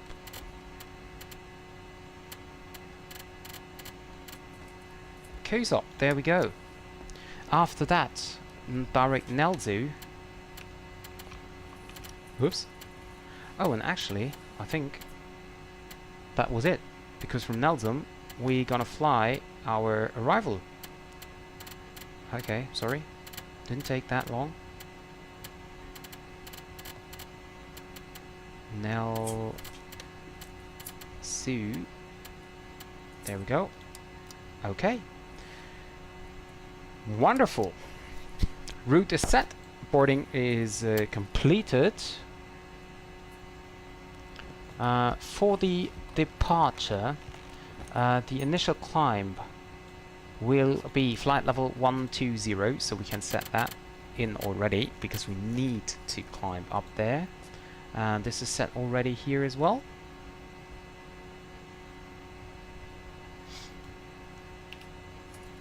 And there we go, this is set as well.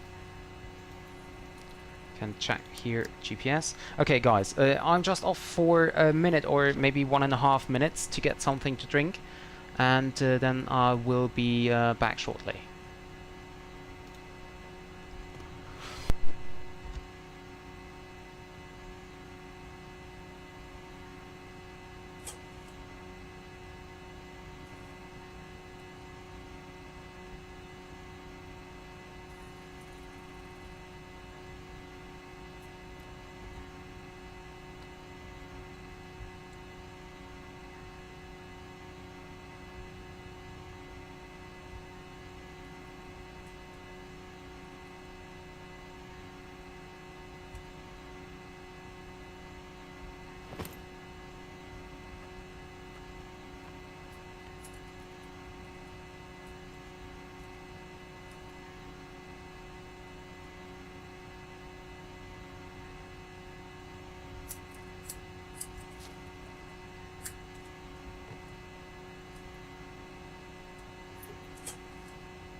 And I'm back. So, let's quickly not do this, but what did I want to do? Ah, yeah. I wanted to close the doors. I don't know if or how this works. I hope I just click the same button again and it's working. Okay. Wonderful!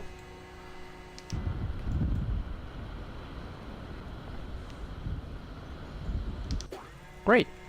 So, let's get back into the cockpit. And I'd say we are ready to go, are we? So, no smoking, fasten seatbelt signs are on. Generators are off. We need to start the engines first. Navigation and beacon lights on.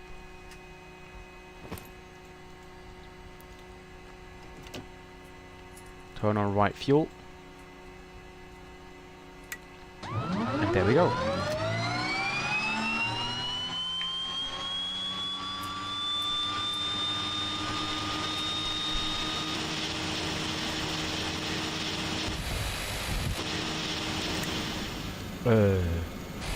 Yep, engine number 1 is on. No, number 2, of course. Now starting number 1.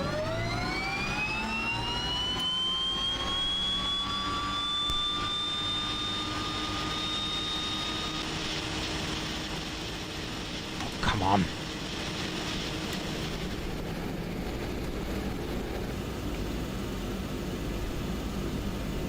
Okay.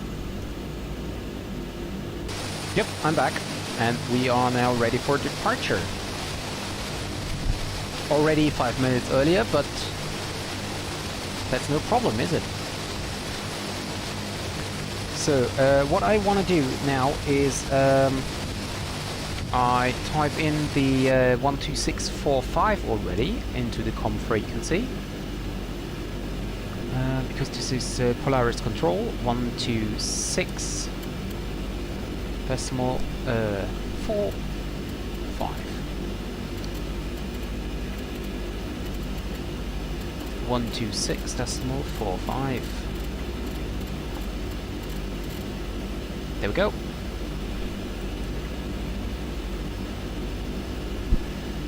Okay.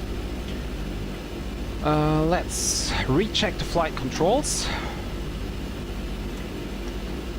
Okay, everything is clear. And what I still do not understand, why are these empty? Okay. Maybe. No. No.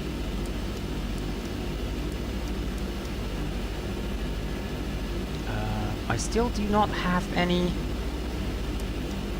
Change field, restore defaults. Message, no. OBS, no.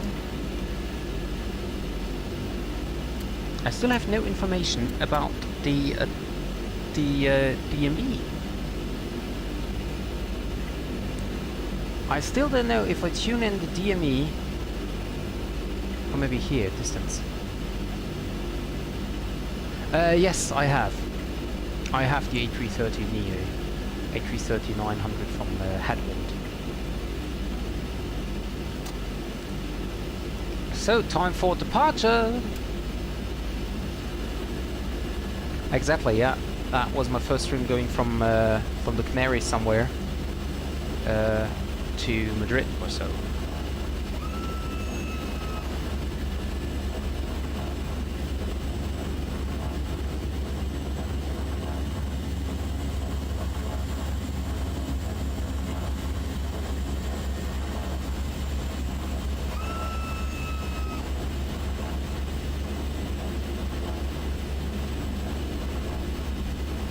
Really sad to leave this little airport behind again, because it's a really great one.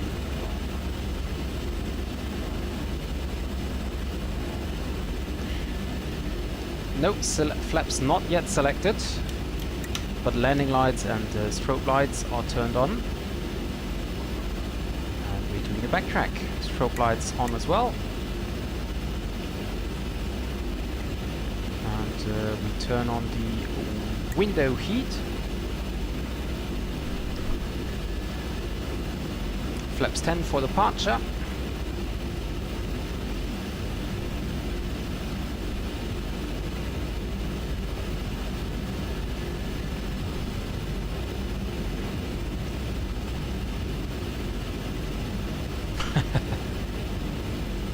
I guess the passenger sitting inside this plane requests for a backtrack. Have a look at this wonderful view here.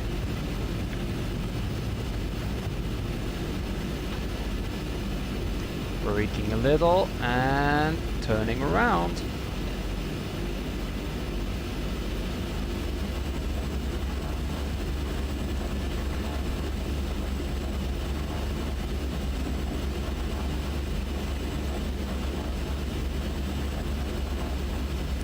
Okay, there we go. Everything is set. Brakes. Let's quickly double check. Flight recorder is on. Flaps are set for departure. Yep, flaps 10. Landing lights are on. At least they should be on. We don't need any anti-eyes yet, or let's, you know what, let's turn that on. Entrance light off. Reading lights can be turned on. Bleed air can be turned on. Yeah, can be turned on. Pilot heat is on. And that's it. We are ready for departure. No, I don't need flaps 20 because I'm flying into the other direction, so we have enough space to actually climb.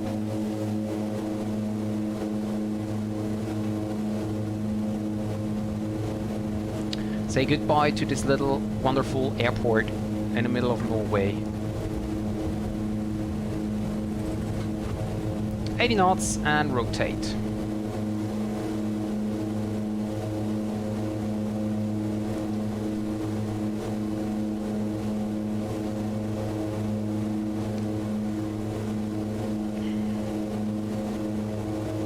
We now need a steep climb, so I leave the flaps at 10 and climbing with 100 knots, maybe even less. And now we turn right as we are passing this mountain here. Wonderful sunset here, or not sunset yet, but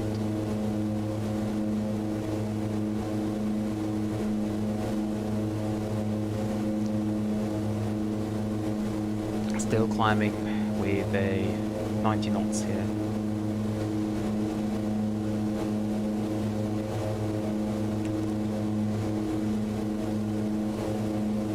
And 2,000 feet per minute.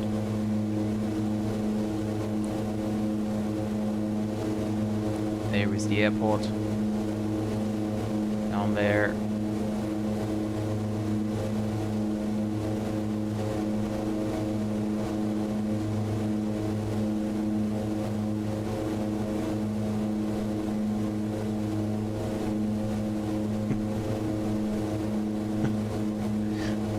German autocorrect. That might be it. So down there, I'm quite sure that this wasn't the last time I was flying here. I just love the scenery around it, and can now flaps up.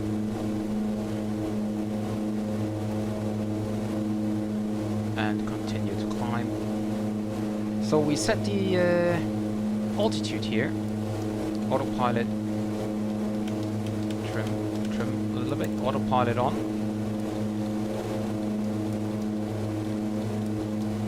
On the altitude. 12,000.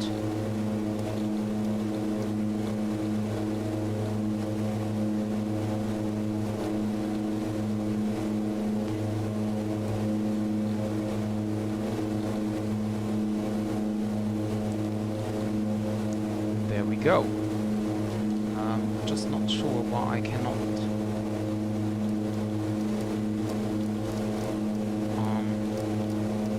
There we go.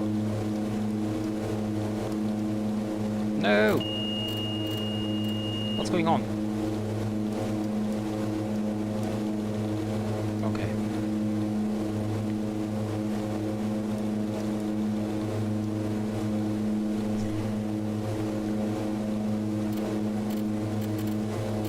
Okay, there we go. 12,000, climbing with 1,800 feet per minute. Full thrust. So to get above these mountains here.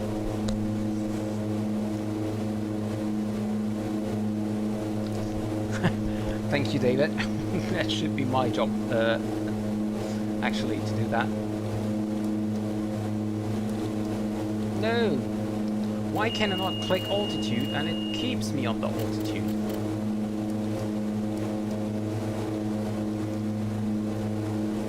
I don't understand why I cannot click that. Okay. I think now I got it. Yeah, so guys, of course I agree with DG Spotter was saying that. Thank you for watching the stream. Thank you for subscribing or liking or whatever you do. Thank you very much. I really appreciate that. And it really helps me bringing my channel forward a little bit in YouTube.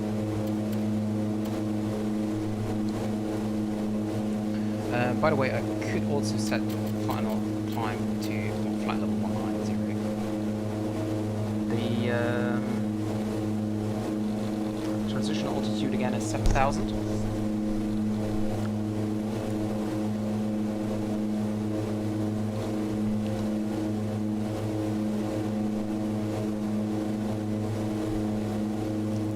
And we just passed it, so we can now set QNH 1013. There we go, and we set it over here as well. That's a little bit harder to set. 13, I think it's simultaneously set with the pilot side here. No problem, David. You can do that. It's no problem. So I sometimes, you know, sometimes I don't remember to thank everyone as I'm busy with the flight or so. So if you want to do that, that's really okay for me.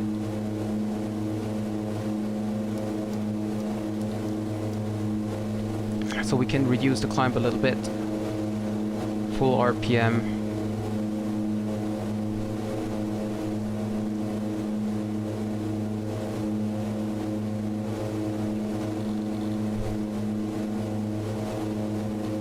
And let me check the map here.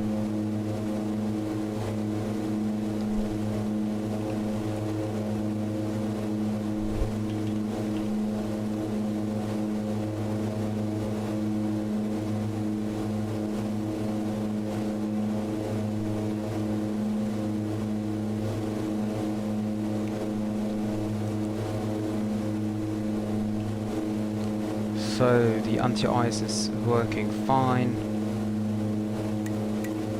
Left stabilizer, let's do that. I have no idea actually about the anti-ice, like de-icer boots. What does it mean? What does it bring? Slow, fast? I have no idea. I just activate the de-icing here. So I won't have any problem with the propellers or something.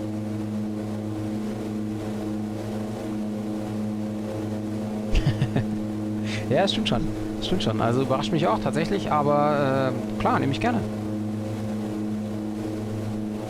Je mehr Leute zugucken, desto schöner ist es.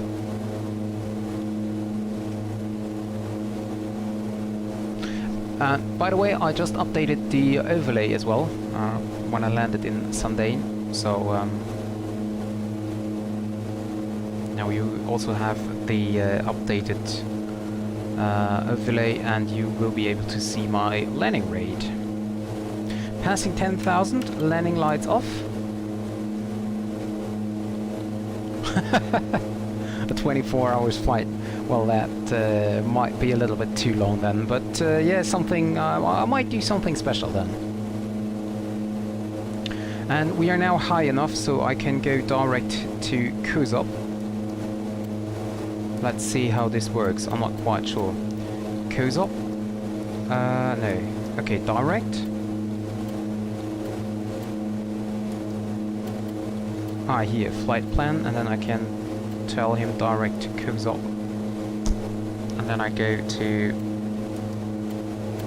activated, and then I'm flying direct Kozop, and now the aircraft should turn left, and it does it.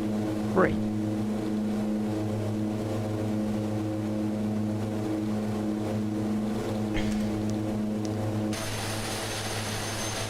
Did I close all the doors? Yes, I did. Love that scenery here. I love that scenery.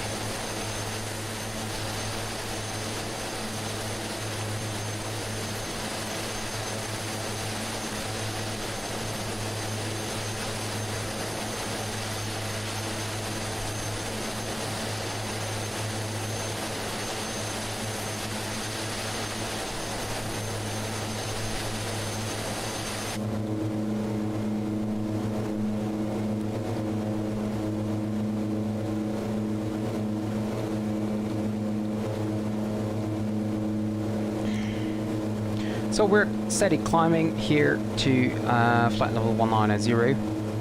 Have to reduce the climb rate a little bit more because the speed is getting slower, and also the temperature is getting a little bit high, so I don't need NTIs anymore.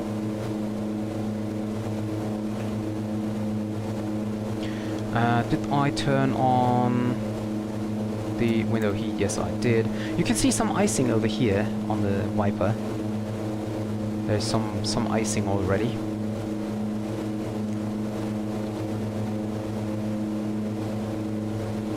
And I think I should reduce the RPM a little bit,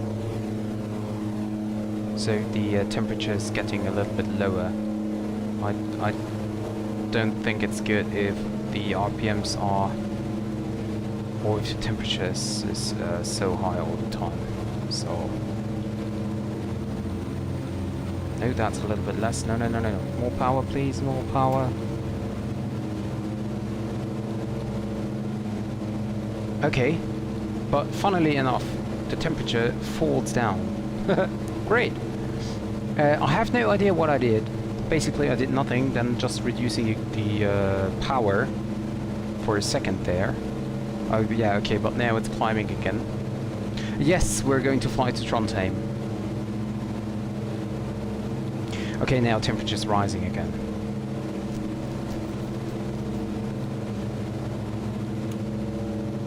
Do I need the standby boost pump emergency? No, not really. But yeah, I need to have them on just in case. There's a fuel both on, both on after. Is there a crossflow somehow? Because the right wing tank or the right tank is does not have as much fuel as the left tank has. So there's a little imbalance there. Fuel selector, I just can select both on forward or both on afterwards. But they are both empty.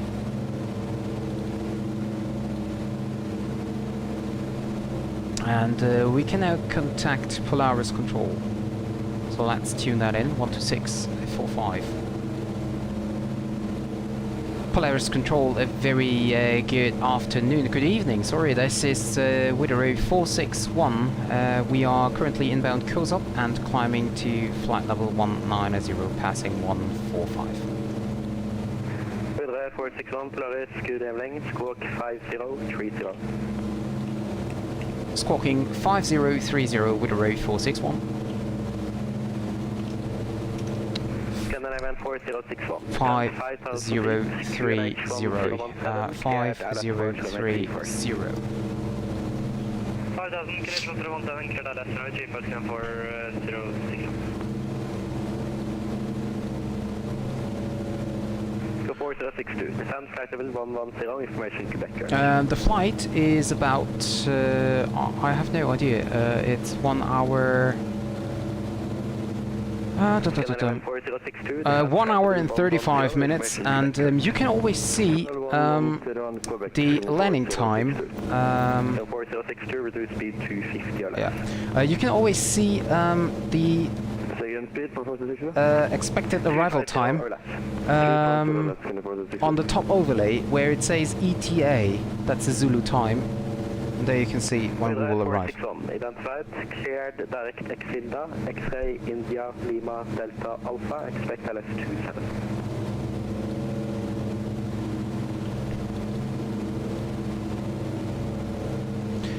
Proceed direct to Xilda and expect ILS-27. Actually, Wideroe 461, could we have a visual approach or ILS-09 with a circle to land 27?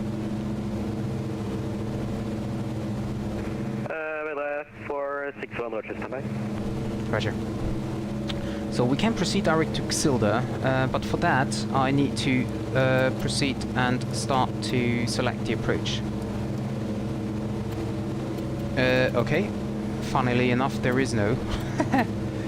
Is there? Wideroe 461. Proceed direct Malov, Mike, Alpha, Lima, Oscar, Victor. Expect visual runway 09 circling 27. Roger, clear direct Malov and expecting visual 09 circling to 7. Thank you very much, Wideroe 461. Green Star 416, ready for taxi. So let's check if there is maybe another arrival then. Taxi Yankee 1.27. Okay, there is nothing. I don't know why, but okay. So in that case, we need to do it direct to Malov. Requesting a lower. 4062, expect lower in 1 minute to airspace. Roger. Malov.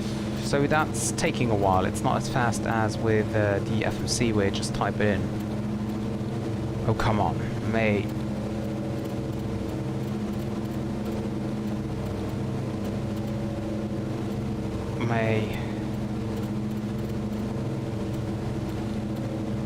Love. No, I can turn backwards here. Maylov. There we go.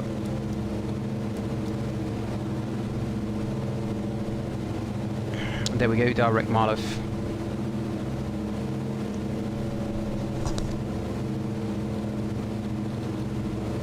Scanner 14062. Descend 5,000 feet, QNH1017. Clear LS runway 34. Let me see.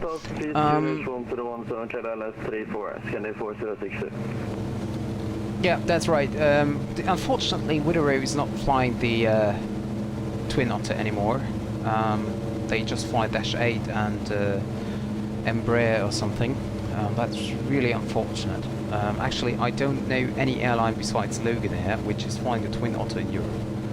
So yeah, that's really unfortunate. So that's why I'm using the Twin Otter today to make a fairly, well, it's not quite an unrealistic flight, but it's a well, not real flight for the current time. But yeah, I just like the Twin Otter. It's a fairly nice aircraft, although it's quite slow. But yeah.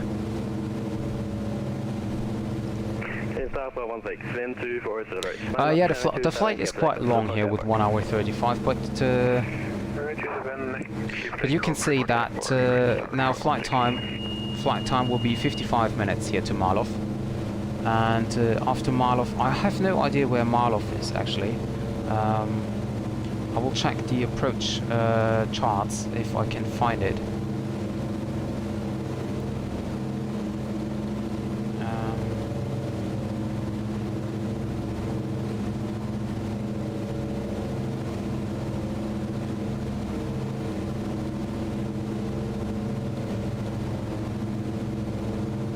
No, actually I cannot find it. Malov. I have no idea where that is.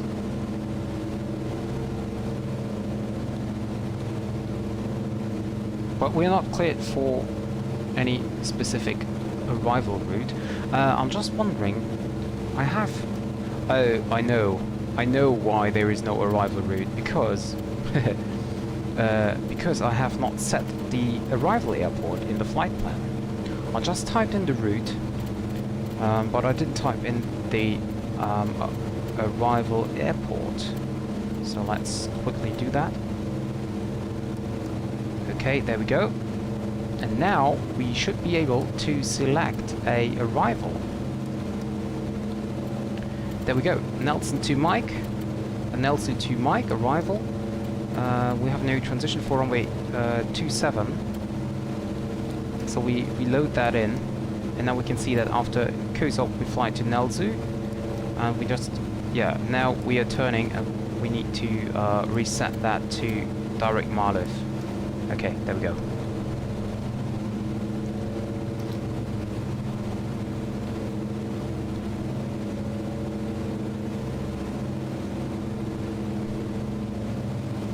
Yeah, that's true. In Nepal, some, of course, but that's a region where I do not fly very often. Hi, Bjerko. Yeah, welcome to the stream. I will definitely check the visual approach chart. Or actually, I did already check it.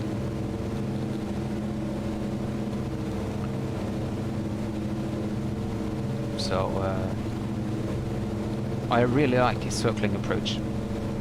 Although I think the Twin Otter would more like, you know, fly like a VFR aircraft, like a small private aircraft. So I think the circling, there are some circling lights around the airport, but I think they are more for like for a commercial aircraft, like Boeing 737s or something. Oh yeah, of course. That's what you mean. Okay, sorry about that. Yeah, I was just wondering because it was not on my route, but I figured out why I didn't have the arrival route set in there. Green Star 416 inbound. And yeah, now I got it. And yeah, of course, Malov is the of course. Green Star 416 outside, climb flight level 340. Yeah, it's really a very lovely plane. As I said, it's for me it's a little bit slow, you know. It's a quite nice hop now from Sandane to Trondheim, but if I imagine flying the Twin Otter from, I don't know, Bergen to Trondheim, or even further up to Tromsø,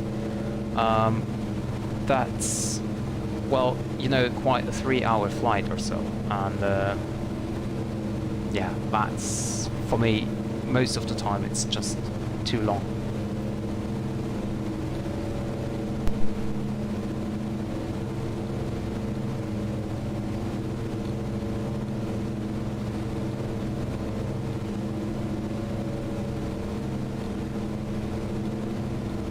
I mean, for now we still have 43 minutes to Malov. Well, we're gonna start our visual approach. Actually, let me try to check the weather.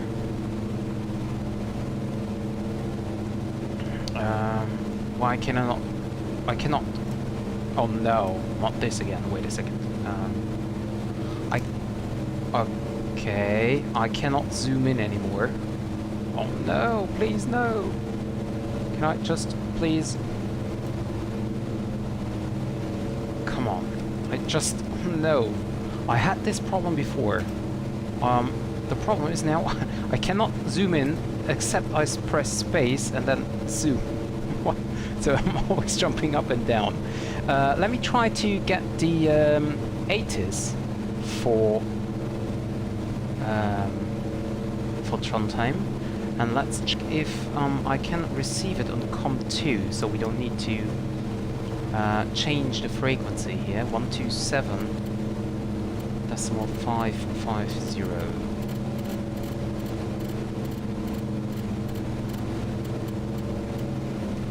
550. Okay, and volume up and COM2.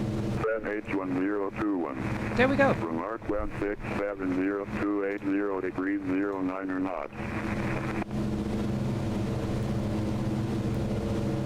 This is Bergen information call. Info. 51820. Expect ILS approach. Runway in U27. Transition level. For en route clearance, request via settling for contact Polaris Control 126.45. 1240 degrees 09 knots. Visibility 10 kilometers or more. Cloud 23300 feet, FCT 5500 feet.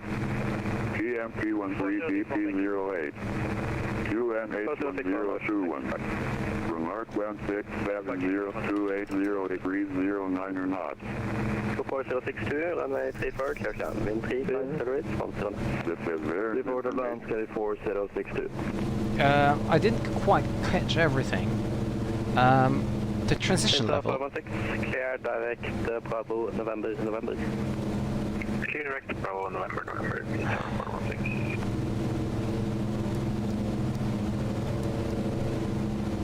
I think the transition level was not filled out, but I will listen to it again, so maybe I just missed it. GMP 13 DP08. QNH1021. Yeah. Remark 1670280 degrees 09 knots. This is Bergen information call. Time 1820. Expect ILS approach. Runway in U27. So 170, descent Transition level. 120. For en route clearance, request via handling or contextual air control 126.45. 1240 degrees 09 knots. Visibility 10 kilometers or more. Cloud 23300 feet, FCT 5500 feet. GMP 13 DP08. QNH1021. Remark 1670280 degrees 09. Yeah, I know that you just used the ATIS. This is Bergen information call. Time I know that it's normally better. Okay, transition level 80, thank you very much. Yeah, I knew that. That's why the... oh, come on. I have no idea why I cannot zoom in. I had this problem before and I solved it by moving around the cabin and suddenly it was working again. But apparently now it's not. Come on, really?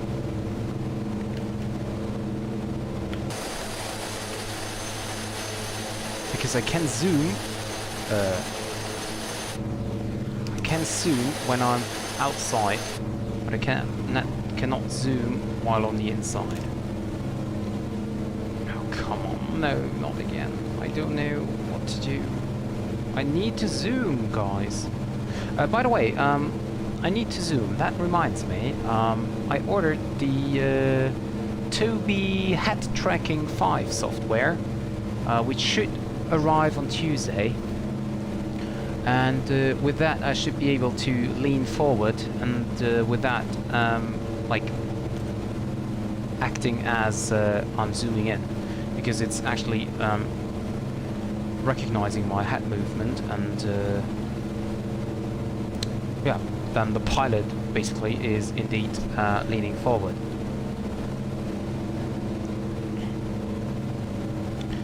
But this is really annoying here, so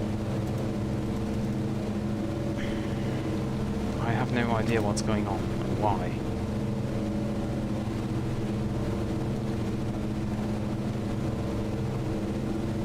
Let's go back in the cabin.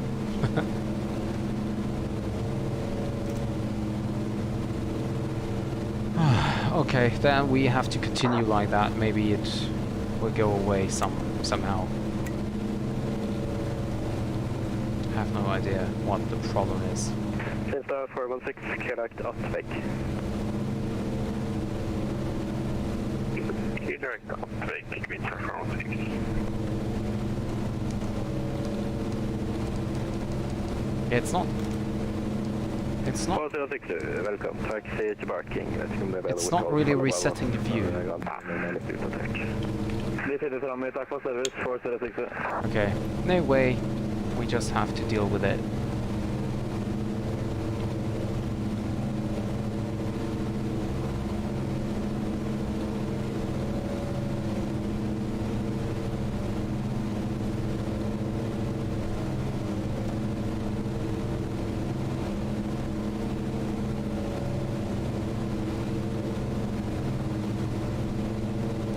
Is there a way to set visual approach. No, it's not. I cannot set up the visual approach into Navigraph.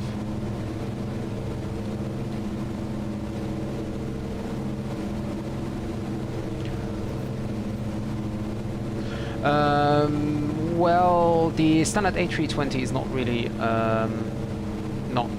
that good. If you want to spend a little money, then go for the Phoenix A320. That's the best aircraft I've found so far. It's also better than the PMDG for my impression, because PMDG is, I mean, first of all, it's more expensive, and then there is some, like the electronic flight bag, for example, is missing, and that's some basics which should be there from the beginning. I know that they plan to implement it with an update, but I think that that should be in from the beginning. However, the Phoenix is study level. It's really great, and it's exceptional cheap. Yeah, and that would be exactly the other the other thing. If you don't want to spend the money for the Phoenix, I can really tell you, if you spend some money on an aircraft, go for the Phoenix. But if you don't want to do that, then you should download the fly-by-wire A320. I've flown the A320 from fly-by-wire since the beginning. I have never ever flown the Azobo A320, and the fly-by-wire aircraft is absolutely amazing. Before I had the Phoenix, as I just said, flew the fly-by-wire A320 only, and it basically had everything. I'm not quite sure if the VNAV option is now implemented into the fly-by-wire experimental version, development version. So you should think about which version you want to go for. The stable version is the oldest one, or like the most basic one, but you will not expect any crash desktop as problem of the aircraft. The development version, for me, I've never had any crash desktop with the aircraft as well, so for me the development version is very good as well. And then you have the experimental version, where you always have the new stuff installed, but there might be some problem with additional add-ons or the flight simulator itself, so you can face some crash desktops or something else. So I would suggest you go for the development version. That's absolutely fine, working very well, and it's just in the middle of the stable version and the experimental version. So it's not the new stuff, but it is quite new, and you can be sure that under normal circumstances it should work very fine.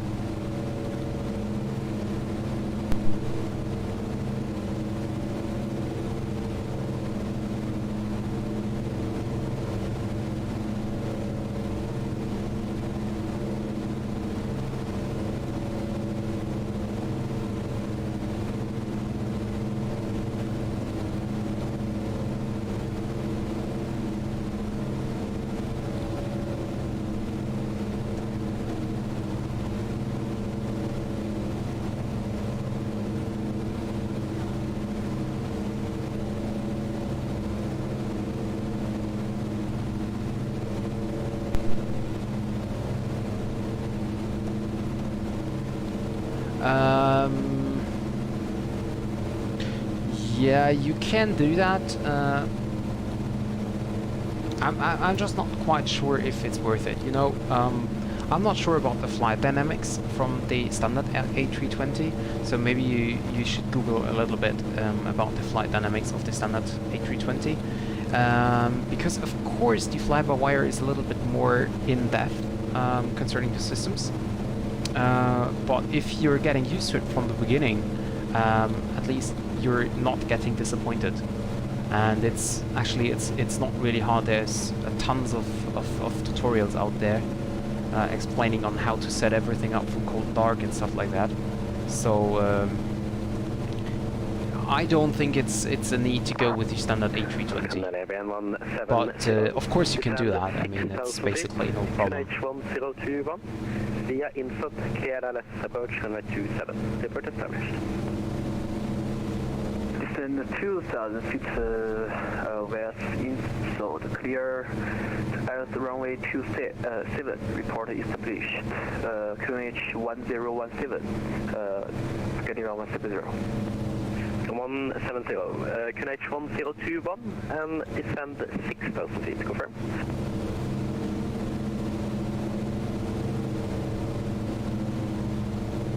Descend 6,000 feet. QNH 1021. Schedule 170.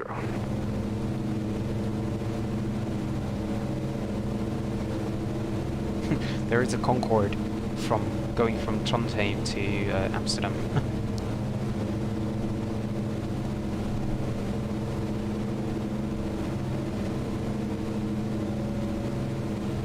So does anyone know how the games of the women's soccer European Masters ended today? I didn't follow it today.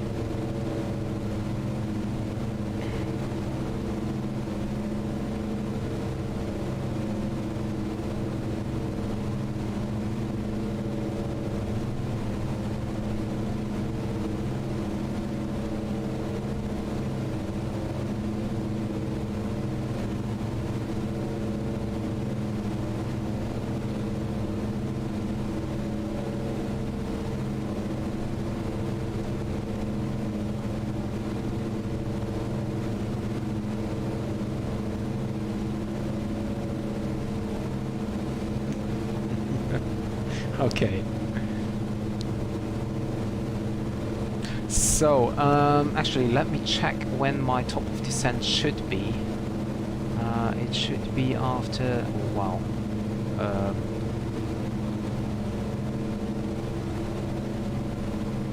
Remaining distance. 33 miles. That sounds a little bit short, doesn't it? Okay, but it's telling me 33 miles. Oh, I just wanted to zoom in, but let's hop in.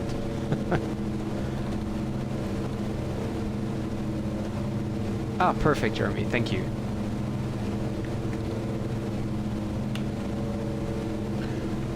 Why is this not working again? It's annoying that I cannot zoom. Maybe I have to zoom out completely. Nope. Nope. Nope, nope, and nope. Oh, okay. Yeah, true. They're starting at 19 Zulu. Yes, definitely, and I'm really looking forward for the A310 from ENI Simulation coming in November, I think. And I will also. I'm really looking forward about the DC-3 because I always wanted to fly some Buffalo Airways flights in Canada.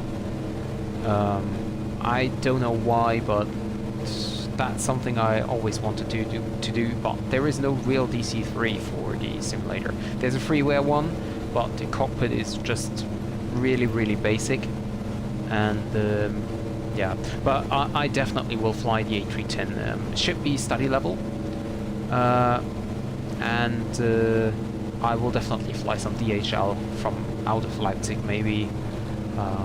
We will see. I'm really looking forward to that. We could do a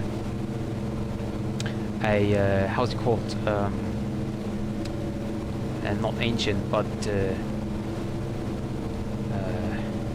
come on, how's it called? Old aircraft, not antique, not ancient.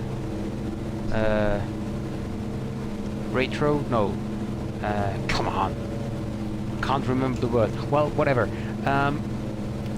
like a flight with, for example, the MD82 into Leipzig, and after that out with the A310 to whatever destination, and then we continue with the DC3. That would be funny.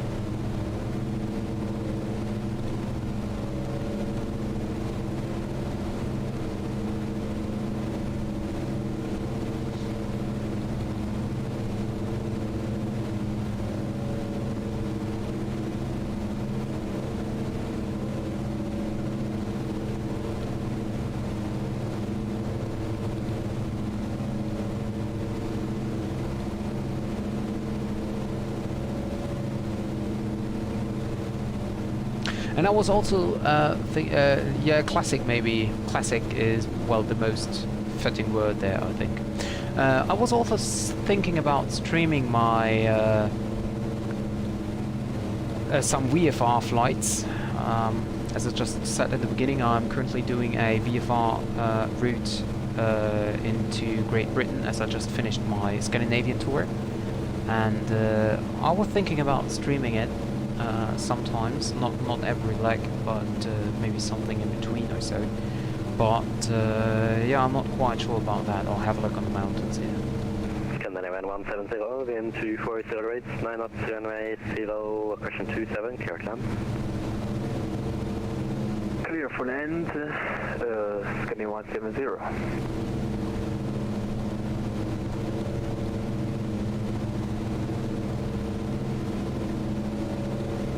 Wideroe 461, descend, when ready, flight level 120. When ready, descending level 120, Wideroe 461.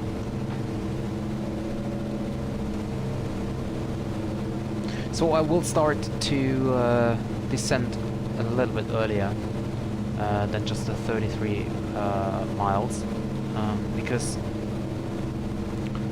I'm just not sure on how fast I could descend. Or should descend. Well, actually, let me have a look. I can calculate it. Visual approach. So I should be, I think, something around 2,000 to 3,000 feet, I guess. Or maybe 4,000, something like that. So that would make us 15,000 feet to descend. With times 3 is make it 45. So I should start to descend about 45 to 50 miles. Oh, thank you, Jokos, thank you. No, Adrian is right. Yes, sorry, it's not in the chart there, or at least I didn't. Let's look up the map. Climb flight level 160. 160 for 230.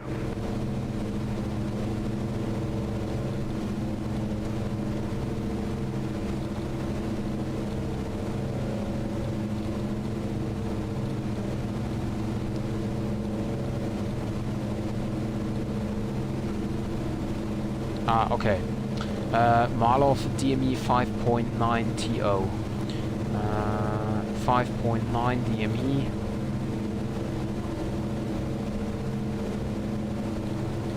So, 2,500 you say.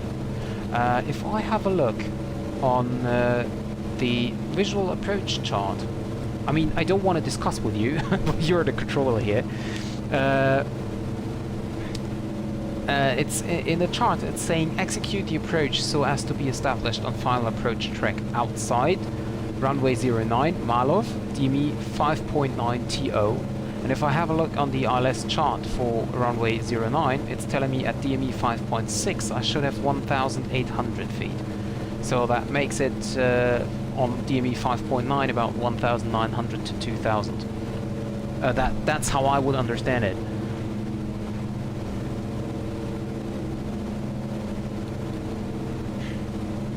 Of course I might be mistaken there, but no, I cannot zoom in.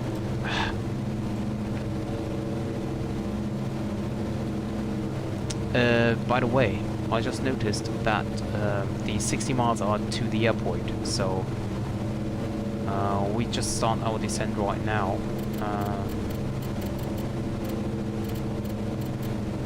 down to 12,000.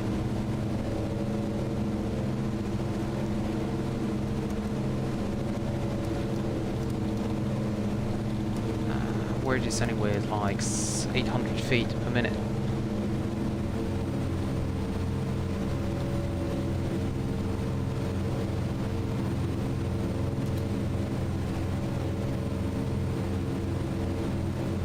Okay, okay.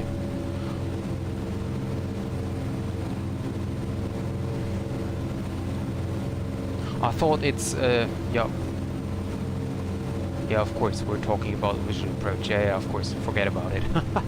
I was considering the 2,500 foot turn into the circling, but of course it refers to the visual approach and not to the circling approach.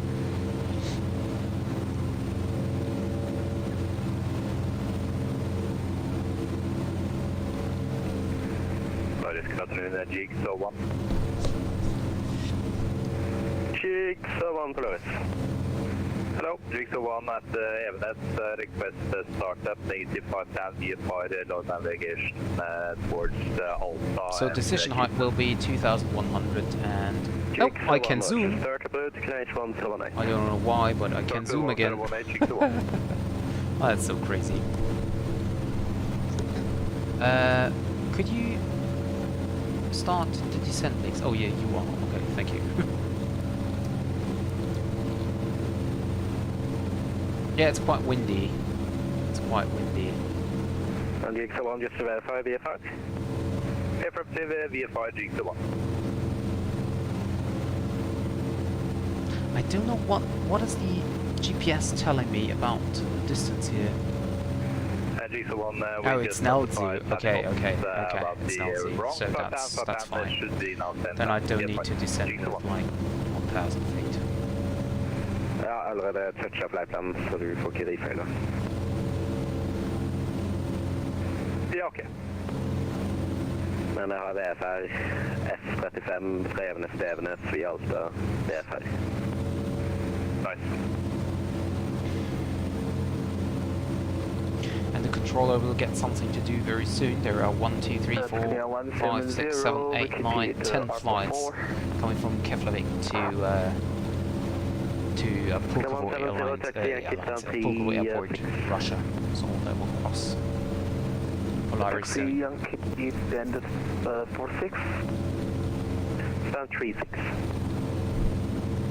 Standard 36, Scandinavia 170. Norway 3 Victor, Kerlagt Umsek, uniform Mike. Oh, nice! I cannot zoom anymore.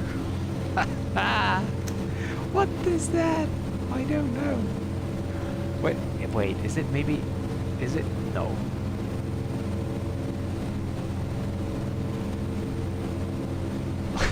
That's so weird. This is so weird. Lotus auto route Luciano 45, course 465, with departing 9,000 feet for 10,000 inbound, not bad. 465, Flores, hello, climb flight level 160. 160, Luciano 465. So intense. So 465, Kerlagt Umsek, uniform Mike, Sierra Echo Golf. Oh, I don't know. I mean, I didn't do anything. Then we need to get our arrival clearance first. For 465. It's no star, just plan for the Umsek transition LS36. Okay, second direct. Umsek, it's the transition point for LS36.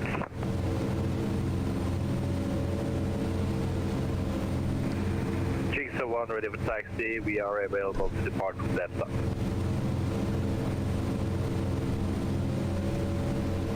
Jigsaw 1, Roger. Second holding point. Det har blitt ändrat för Alfa 1, Alfa 2, Alfa 3, Alfa 4, Alfa 5, skjønner du? Det har det, vet du. Skal vi se, det blir vel Alfa 2, det er kanskje rett round Alfa mer nå. Den er 3-5 years, do you want to port 17? Negative, C5 should be fine. Jigsaw 1. Taxi Yankee 3, Alfa 4, Alfa 5 then. Yankee Alfa 4, Alfa 5. Jigsaw 1. Nordic 23 Victor, direct Umseg. Direct Umseg for Nordic 23 Victor. I don't know what I did different. That's... I mean, I didn't do anything. Scanner 465, that's your requested So the thing is, your British charter. Zoom is working fine. Again, it's working. We are climbing for 160 and we Okay, are so I going stay in the for simulator, I don't do anything. Yeah, Let's you just have see. 5260, which is probably a bit too high for the shorter route now. Do you want to stay 160 or go higher? Yeah, I would like to stay on 160, we'll just seem brief. Is there a way, by the way, to close the cockpit door? No. No, there is no cockpit door. Jigsaw 1 ready. Jigsaw 1, roger. First pole position, you're cleared to leave Evenes control zone, northbound VFR, 2000 feet or below. Squawk 1520. So, I need to check now the charts again. 110.3 is the ILS frequency. Jigsaw 1, correct. The wind 360 is 4.735 km. 110.3, so we type that in into both. GPS. Then we will see KLM 593, have your once we requesting reach IFR that. clearance to Amsterdam with Gulf. Oh, that's the First Concorde. Nordic 23 Victor. Descend when ready, flight level 100. I think that's the Concorde here in front of When me. ready, descend to 100, Nordic 23 Victor. Following control, Scania 170, stand 36. Roger. KLM 593, just to verify, aircraft type is Concorde? Correct, KLM 593. KLM 593, roger. You're cleared to KLM Concorde. skip all. After That's the nice thing on the 27, simulator, climb everyone runway can heading fly whatever he likes. 2,000 feet.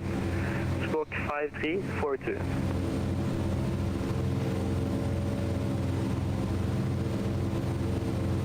Scannerman 460, correction 463, passing level 66 to And Bergen. we are approaching now flight level 120. 463, hello. Climb flight level 160. Imagine I would have heard on SimBrief and actually cruised on 9,000 or flight level 90 for the whole time. Port runway heading, initial climb to 6,000, squawk Don't need the 5342, anti-ice is off, okay, that's good. KLM 593, correct. KLM 463, second. Sorry, can I go FK for 2 minutes? Roger, report back. Roger, Scannerman 463. Can I test this? No, I cannot test it. So the approach course is 86.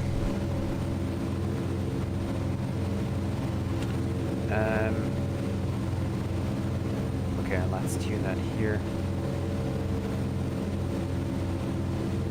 60, 70, 80, 85, 86. Polaris Control, good day. Победа And we're now 358 approaching inbound, flight level 120. on flight level 370. Pobeda 358, Polaris Live. Squawk 3774.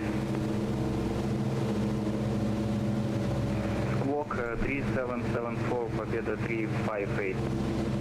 Nordic 23 Victor, descending to flight level 100. Nordic 323 Victor, roger, contact approach 12375, hello? Contact Trondheim approach 123.75. What was your typing? What was your typing deleted there? What do you mean? I cannot see anything deleted. Hi Alex! Nice to see you back again. Hope you're doing good.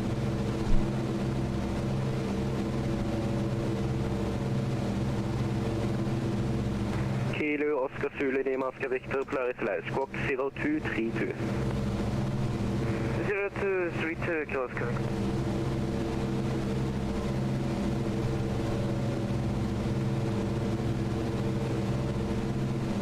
October 358 identified, flight level 370. Flight level 370, Победа 358. Kilo Oscar Zulu Lima Oscar Victor identified, flight level 350. We're Landing 5, all 350 to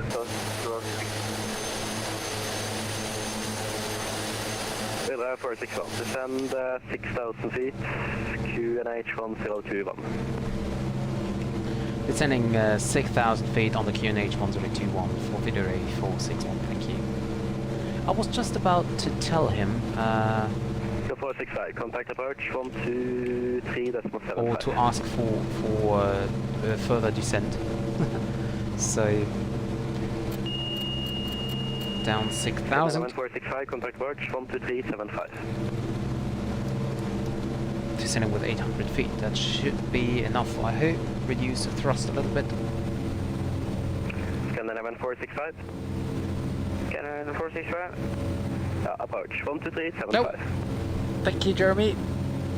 I'm not quite sure if I am for Italy or France, but well, thank you for the information. Yes, Alex, we're flying in Norway. As I had to fight with some crashed desktops in the last streams, so I was testing the simulator in the last week, and I was flying a lot in Norway, just VFR, and I didn't have any crashed desktops, so I decided that I want to try another stream and that we're gonna do it in Norway. So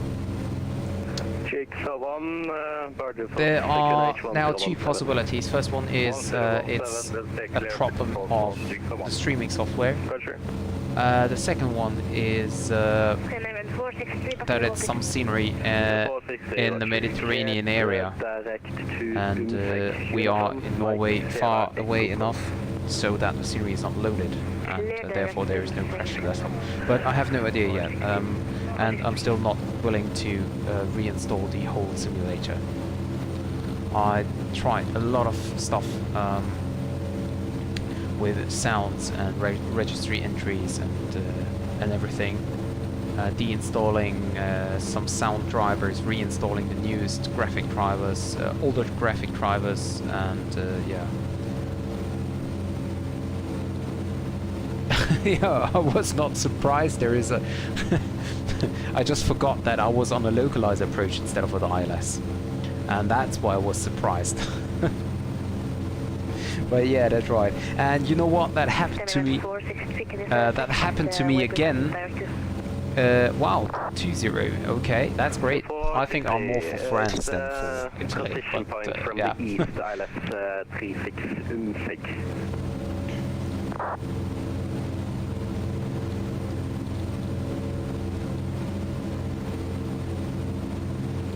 I don't know why it's not on my FMC, but I'm gonna direct it. It's because the routing you took is quite ridiculous. It goes all the way north and then on the west side of Tromsø. That's why I'm giving you a short routing. Roger, thank you. The route is ridiculous. Yeah, sometimes if you rely on SimBrief routings, it's. I'm not sure if this guy was relying on a SimBrief route, but sometimes it's kind of weird. Yeah, Alex, and actually it happens to me once again with the localizer, where I missed that there is no glide path.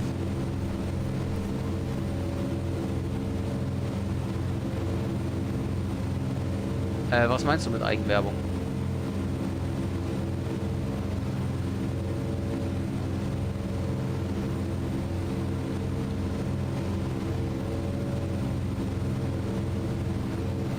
So we got the ILS now.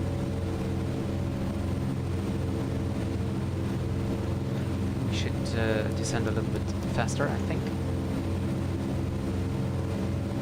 GX01, are you planning to fly via Tromsø TMA or outside? I will fly via Tromsø TMA for a low pass if traffic permits GX01. GX01, Roger. Contact Tromsø approach 12375. Hello. What about Pibida? From GX01. I didn't hear anything on the frequency.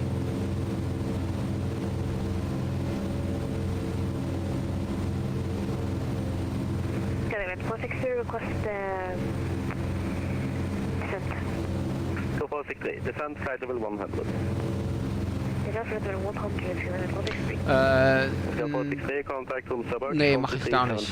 Also Eigenwerbung, ja, wenn man etwas bieten kann. Also einfach unter Videos schreiben, hey, abonniert mich mal und so, das macht man einfach nicht. Das gehört sich nicht, das weiß ich nicht. Also das finde ich geht nicht. Das, keine Ahnung, also da fehlen mir die Worte für. Das finde ich einfach, ja, unverschämt eigentlich sogar.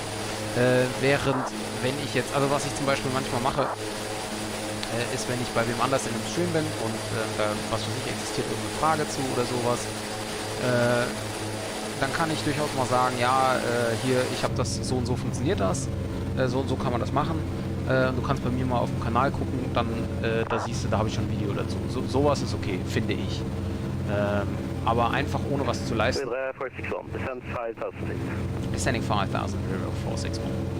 Aber einfach da irgendwas, okay. Wir waren schon im Descent.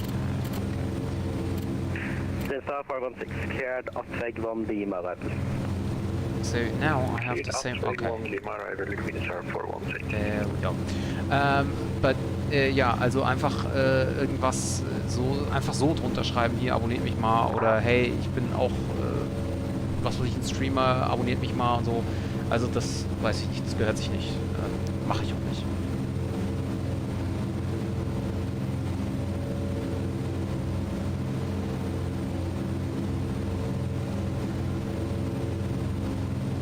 Ja, sehr schön.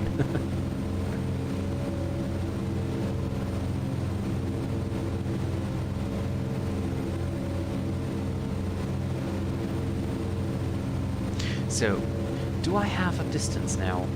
No, I have not. It's telling me ILS 9, where it first set this for distance.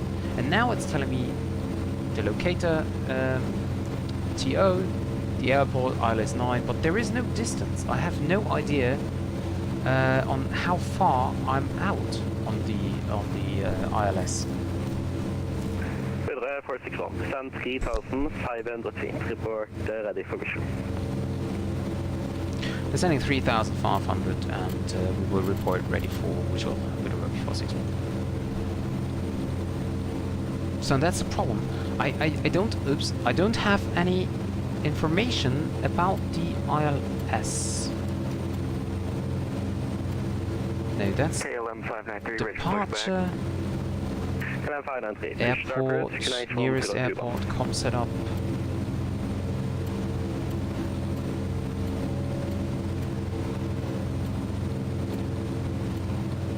Yeah, so there's no information. KLM 593, push to start route, QNH 1021. How can I get back to the map? There we go. Pushback approved. What was the rest of that? KLM 593. QNH 1021. And also, I do not have... Oh, there is the glide slope. Okay, that's good. So we set the heading buck. We set the heading buck to 090. Oh, come on. That takes years to turn that.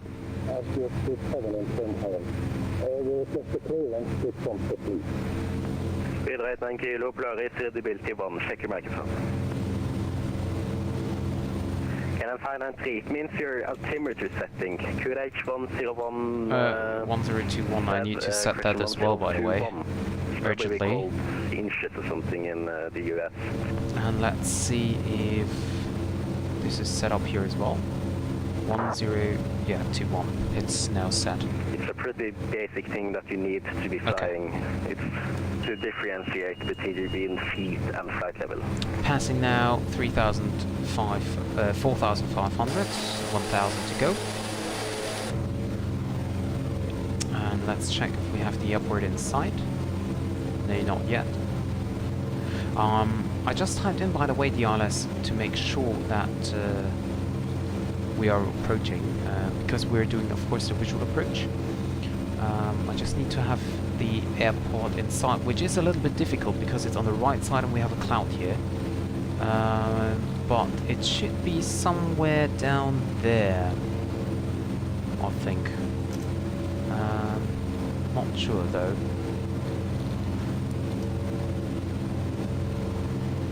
But I'm quite sure we will see it once we pass the mountains here. then we will report the upward inside.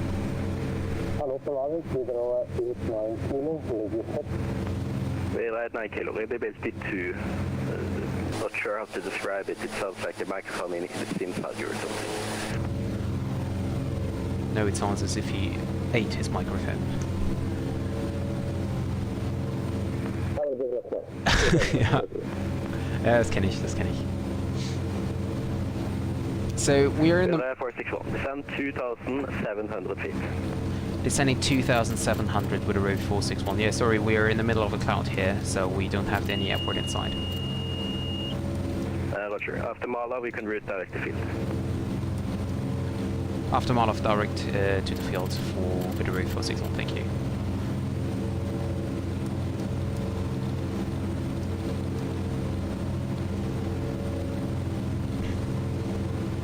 So that's why I set the localizer here, the RLS here.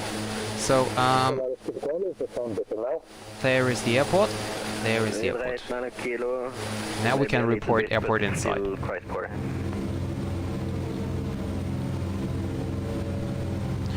Wideroe 461, we have the airport inside. Wideroe 461, Roger, cleared the visual circling approach for runway 27 circle to the south.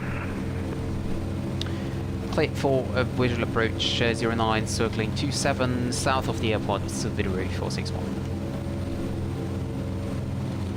Autopilot off. No, off.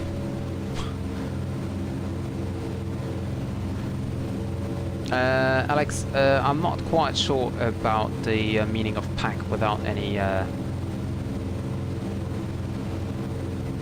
What is going on here? Wait a second.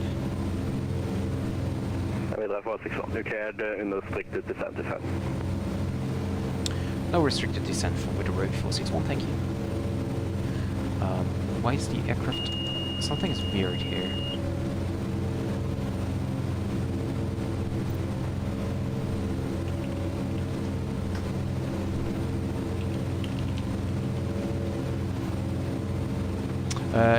Sorry, Alex. I'm not quite sure what you mean with pack without context. And maybe I don't even know it with context, but yeah.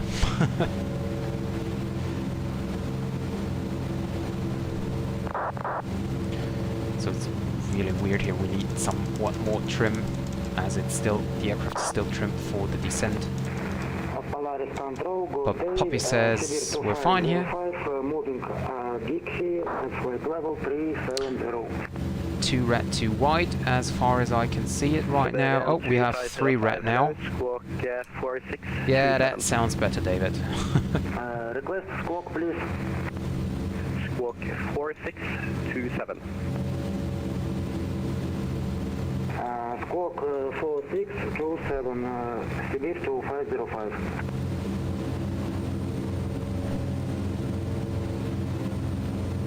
A little bit low here. Getting up again.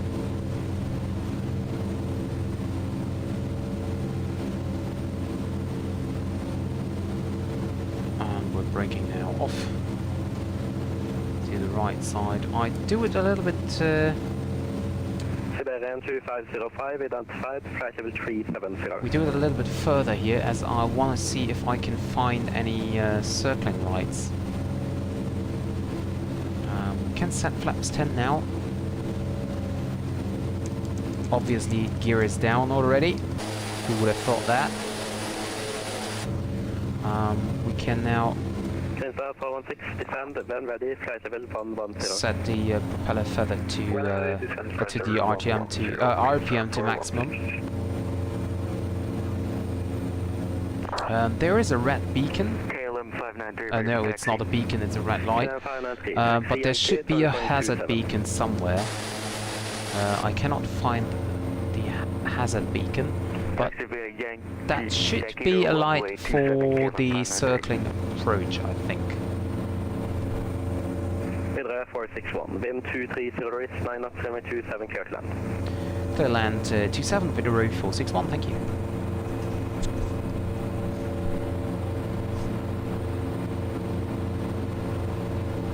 So this is the first red light here. can anybody see the second one? Is there even a second one? No, that's... I think that's the hazard beacon. Yeah, that's the hazard beacon here we are overflying. And the circling lights are more to the right, but I think we might be just able to see that in darkness. Because of course the airport is quite easy to see right now. Could we left the cockpit for 5 minutes before we went back? Flaps 20. Kilo Oscar Zulu Lima Oscar Victor approved, report back. Report back, Kilo Oscar Victor.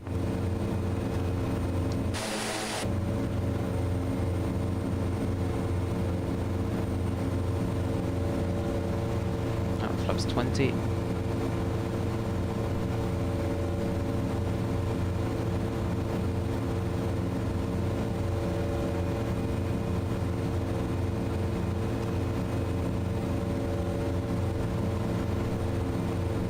I have no idea where these circling lights. Maybe they are not included in the scenery. I think it's a freeware scenery I have here. I cannot remember that I've bought something. So it must have been freeware, and I'm not quite sure. Maybe they are only visible at night, or like there is another one that could also be a circling light. Because this is definitely not a hazard beacon. No idea, flaps 3. But according to the charts, these circling lights should be back here somewhere, but I cannot see anything.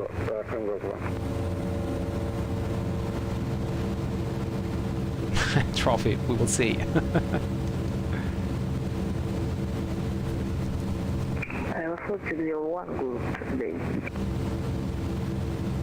Aerosoft 601 Polaris hello, squawk 2042. Hit the road. Aerosoft 601 squawk 204. Screenshot time. Okay. Alfa Romeo Bravo 21 identified. To traffic, are you able flight level 370? So flaps full. Alex, I tried to read it. Of course, I'm concentrating now on the descent. Well, pack. Yeah, of course, I know that packs are for the cabin ventilation and stuff. And so that you need to turn off the pack, or some airlines turn off the packs during approach, as they have more engine power available. Some airlines decide to not do that. Depends on the airline, of course. But overall, it's just a yeah. Basically, it's just providing fresh and cool air to the cabin. It's the ventilation, so to say, or air conditioning. But yeah, of course, without any context, if you ask me, do you know what pack is? Then it could be anything, you know.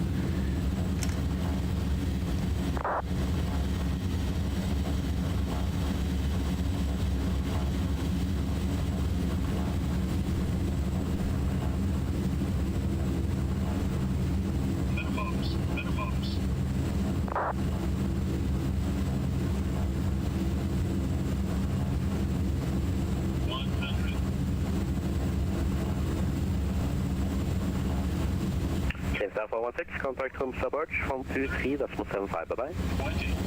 Tromsø approach 123.75, green sir for 1600.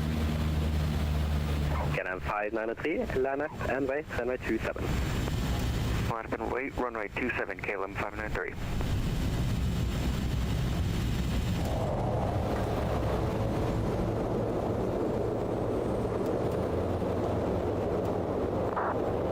And there we go.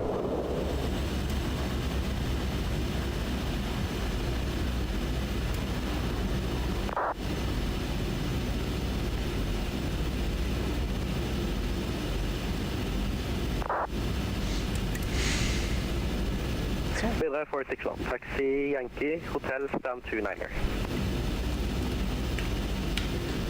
Yankee Hotel stand 29er filled with Wideroe 461. Thank you very much and have a great evening. Bye bye.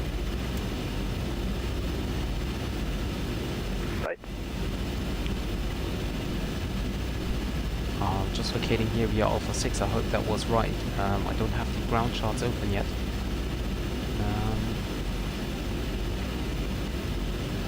So we park here so that the runway is clear.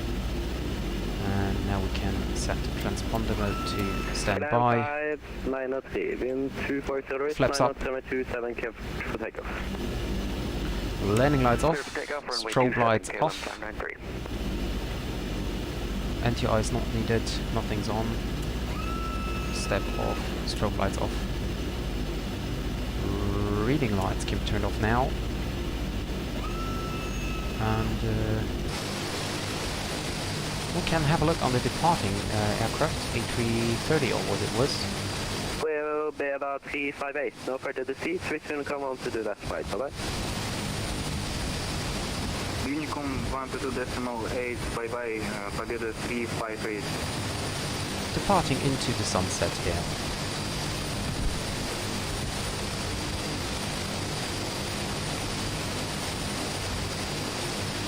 It should rotate soon now. Well, that was close. That was really close. Okay, so via Yankee and Hotel to gate to stand 29. So that's on the right side here. So let's start a taxi to vacate the Alpha 6 and exit.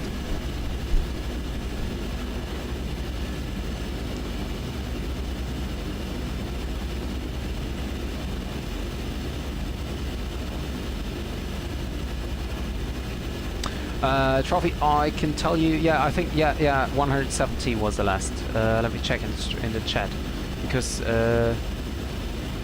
DG spotting was quite close to it.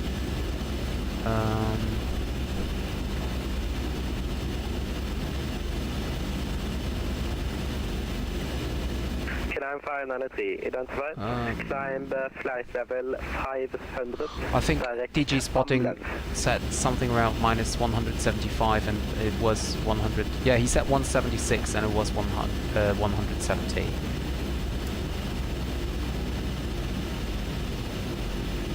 Climb flight level 500, direct AMLIV, KLM 593. Well, I don't know. I don't think the landings are good. It's still 150 and 170 and stuff like that. So yeah. Actually, when I fly it, I feel as if it's much softer than it is in the end. So we're now taxiing via Yankee.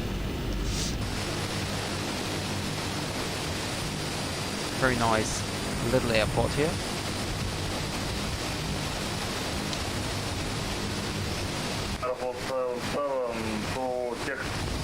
And we're on stand 29, so we have another Wideroe -8 here. Walk 0275. So brake a little bit. 29 is the first one. So all wave to the Wideroe -8 here. Dear passengers, wave to the right side, please. And we're here at stand 29.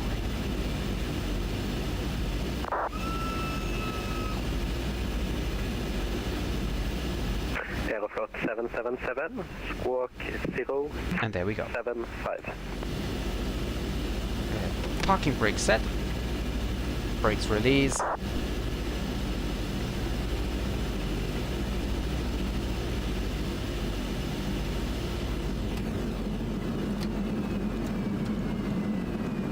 Come on.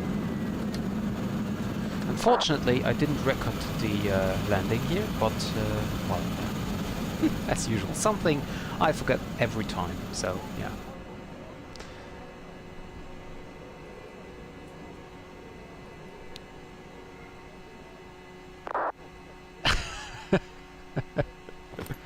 Well, that's so hard. I cannot remember. Was the KLM landing so hard? Okay. So that's a dash. That should be a -8. It's not. It's a sub 20, I think. But it should be a Wideroe airline.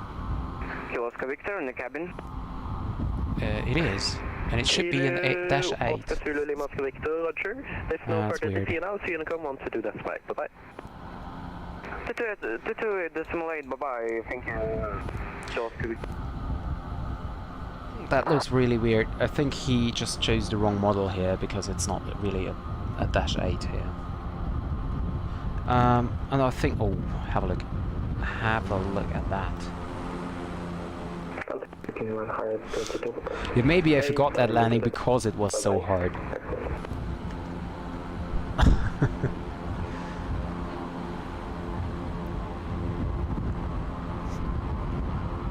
I have to recheck. 4561, inbound Bekti. 4561, Plurits Google, climb flight level 347. So that was the last screenshot I took here. So the landing was here.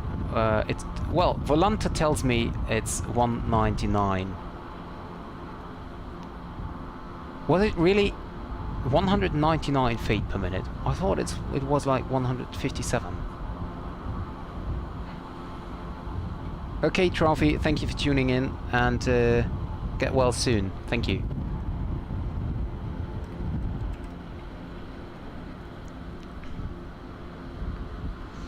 So, guys, do we want to try landing in Dubai on the hotel?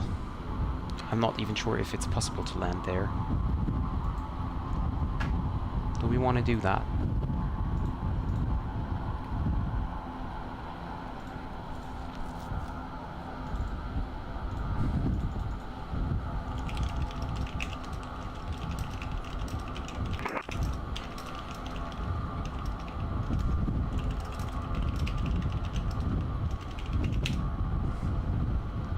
Northland 11, hello, flight level 350. Northern 11 Plurits, hello, squawk 5355. Follow me car in the air. Squawk 5355. Hey Jeremy, gute besser, Ade. Northland, Yeah, 11. very nice. Auto prank, right? Gute besser.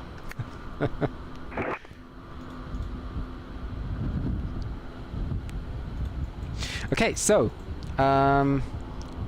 now let me first of all have a look on the Klm Landing.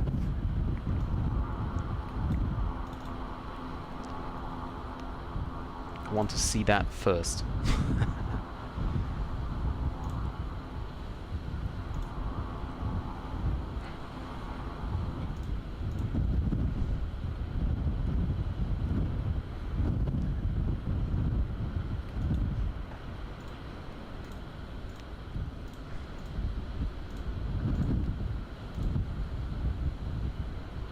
So Nordland 11, identified, flight level 350. so let me quickly have a look for that flight.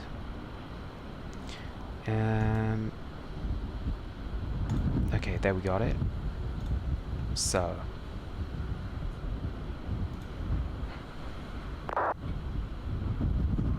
that's the approach from the Klm. And basically that's the standard Azobu 787.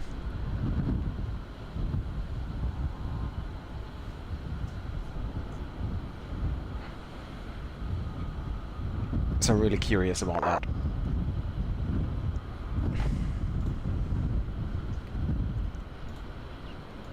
Oops.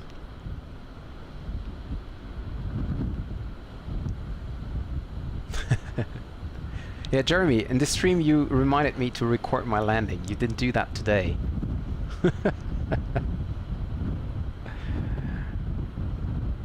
It came in quite steep here as well, but it was the standard 787. So the flight dynamics. No, it was actually the not headwind. I cannot remember names. It was an add-on, but first flight, so I wasn't used to the 787 there. Okay, flare too long. Oh yeah, 378. Well, that was okay. I think maybe I would have needed a gear inspection. Maybe, but I'm not even sure about that. So, yeah. Oh, and 01 for Kaiserslautern.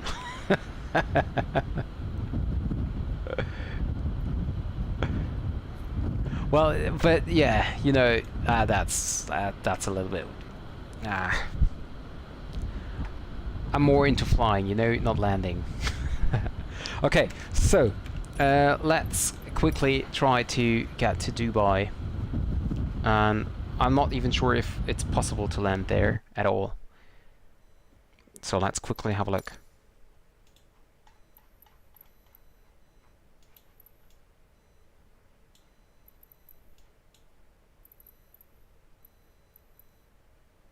Burj Al Arab. That's the name I was looking for. Okay, so let's set me somewhere in the air, but we're not going with. We go with skydiver. That's good. We're going with skydivers.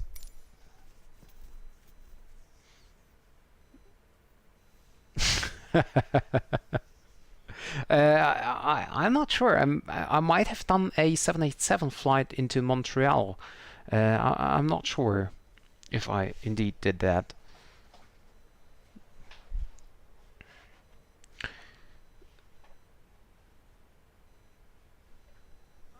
So let's see.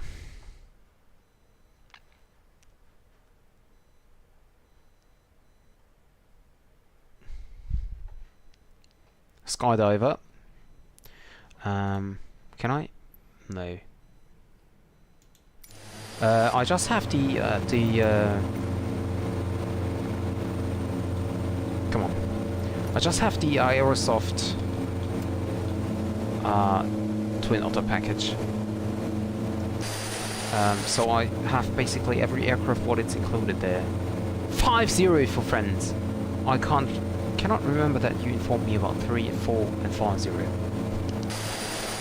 Okay, so let's have a look. I don't even know how high the Burj Khalifa is.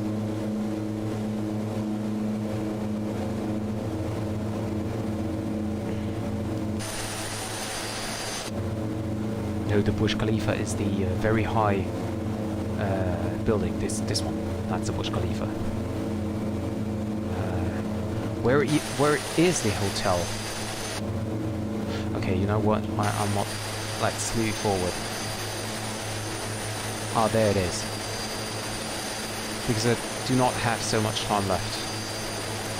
Need to get back up. Need to get up tomorrow morning very early. Well, forget about it. It's yeah. Negative. It's not possible to land there. It's absolutely not possible. Maybe if you stall the aircraft, then it could be possible, maybe.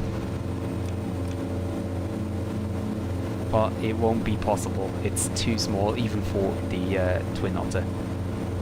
And it will be a very, very, very hard landing, because you know you need to. So flaps full. that won't be possible at all. Yep, mach ich.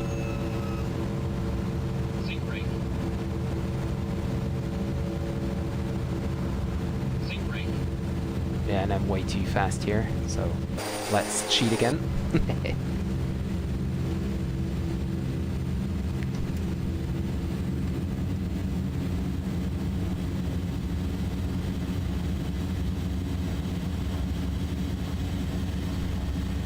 I should have recorded it, but so I just recorded from...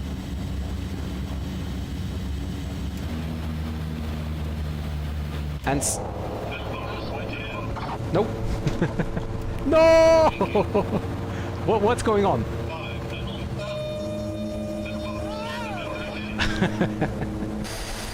Okay. Another try. But as I said, it's not possible. It's absolutely not possible. I I did even do a... I already reversed in the air. Whoops. Airspeed, airspeed.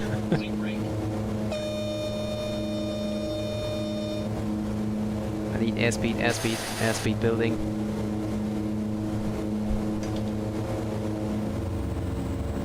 I did even reverse in the air. I will do that again. Reverse in the air. No, no way.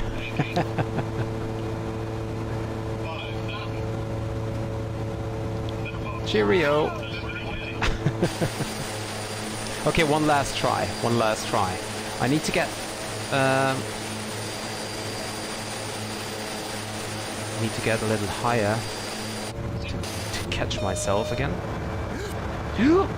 So.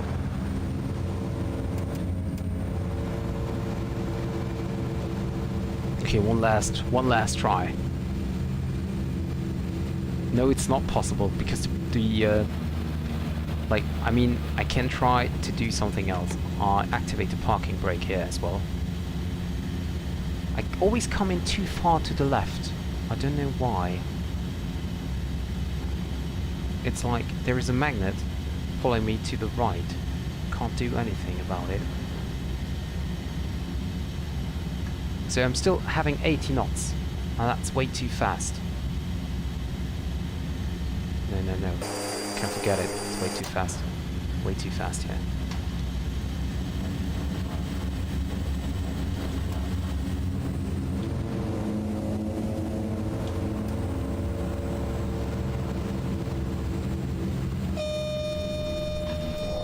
No! That was... I did it! I think you can do better than that. I did it!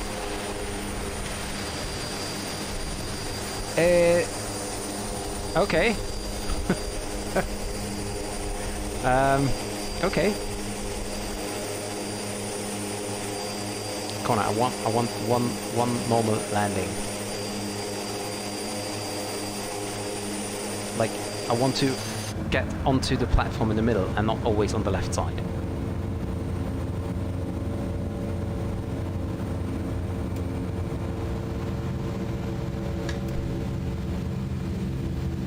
No, it's not. It's just too small. Even if I would hit it directly in the middle, it's it is too small.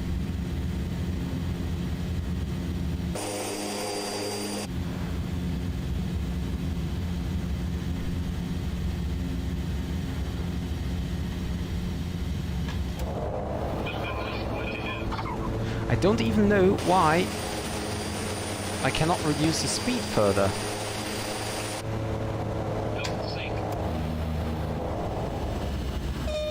Yeah, come on.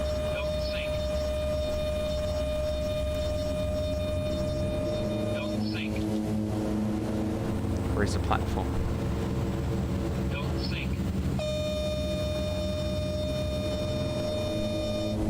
I really have to get over the edge. Very closely. Like this, maybe. No, see? No way. If you land that hard, and then... If you land that hard...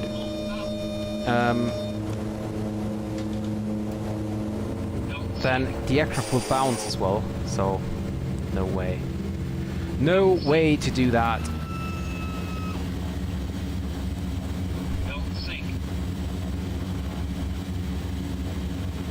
Well, I'm not a helicopter.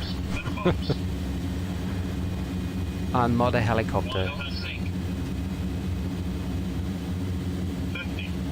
We're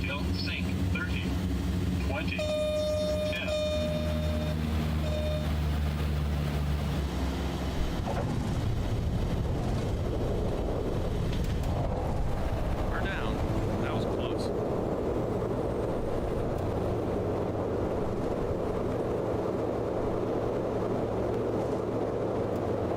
There we go.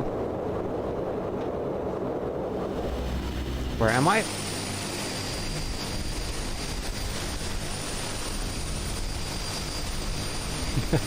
No, not today. I really need to go now. But yeah, that was still a little bit fun.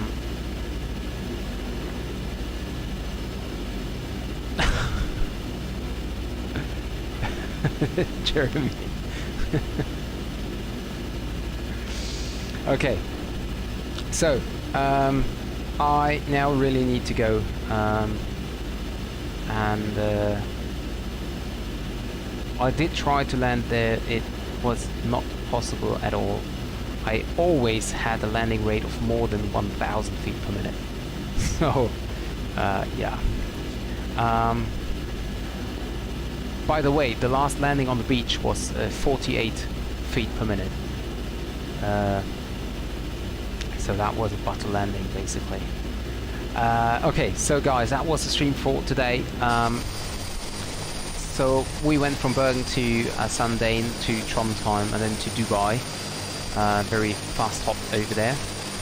Thank you very much for tuning in, and if you haven't done so, give me a subscribe or like for the stream or my channel to support me. Thank you very much, and I hope to see you guys again next stream, whenever it will be. I'm not quite sure when the next stream will be or where the next stream will be. It might be a Norwegian or Scandinavian stream as well, because at least the simulator is not crashing them for now. Toi. But yeah, we will see. If you have any idea on or where to fly, or if you want to see a special airport in Scandinavia, or maybe also northern Britain like Scotland or Northern Ireland or so, give me a message on Discord, and for now I say goodbye. Thank you very much for tuning in, and see you guys next time. Bye bye.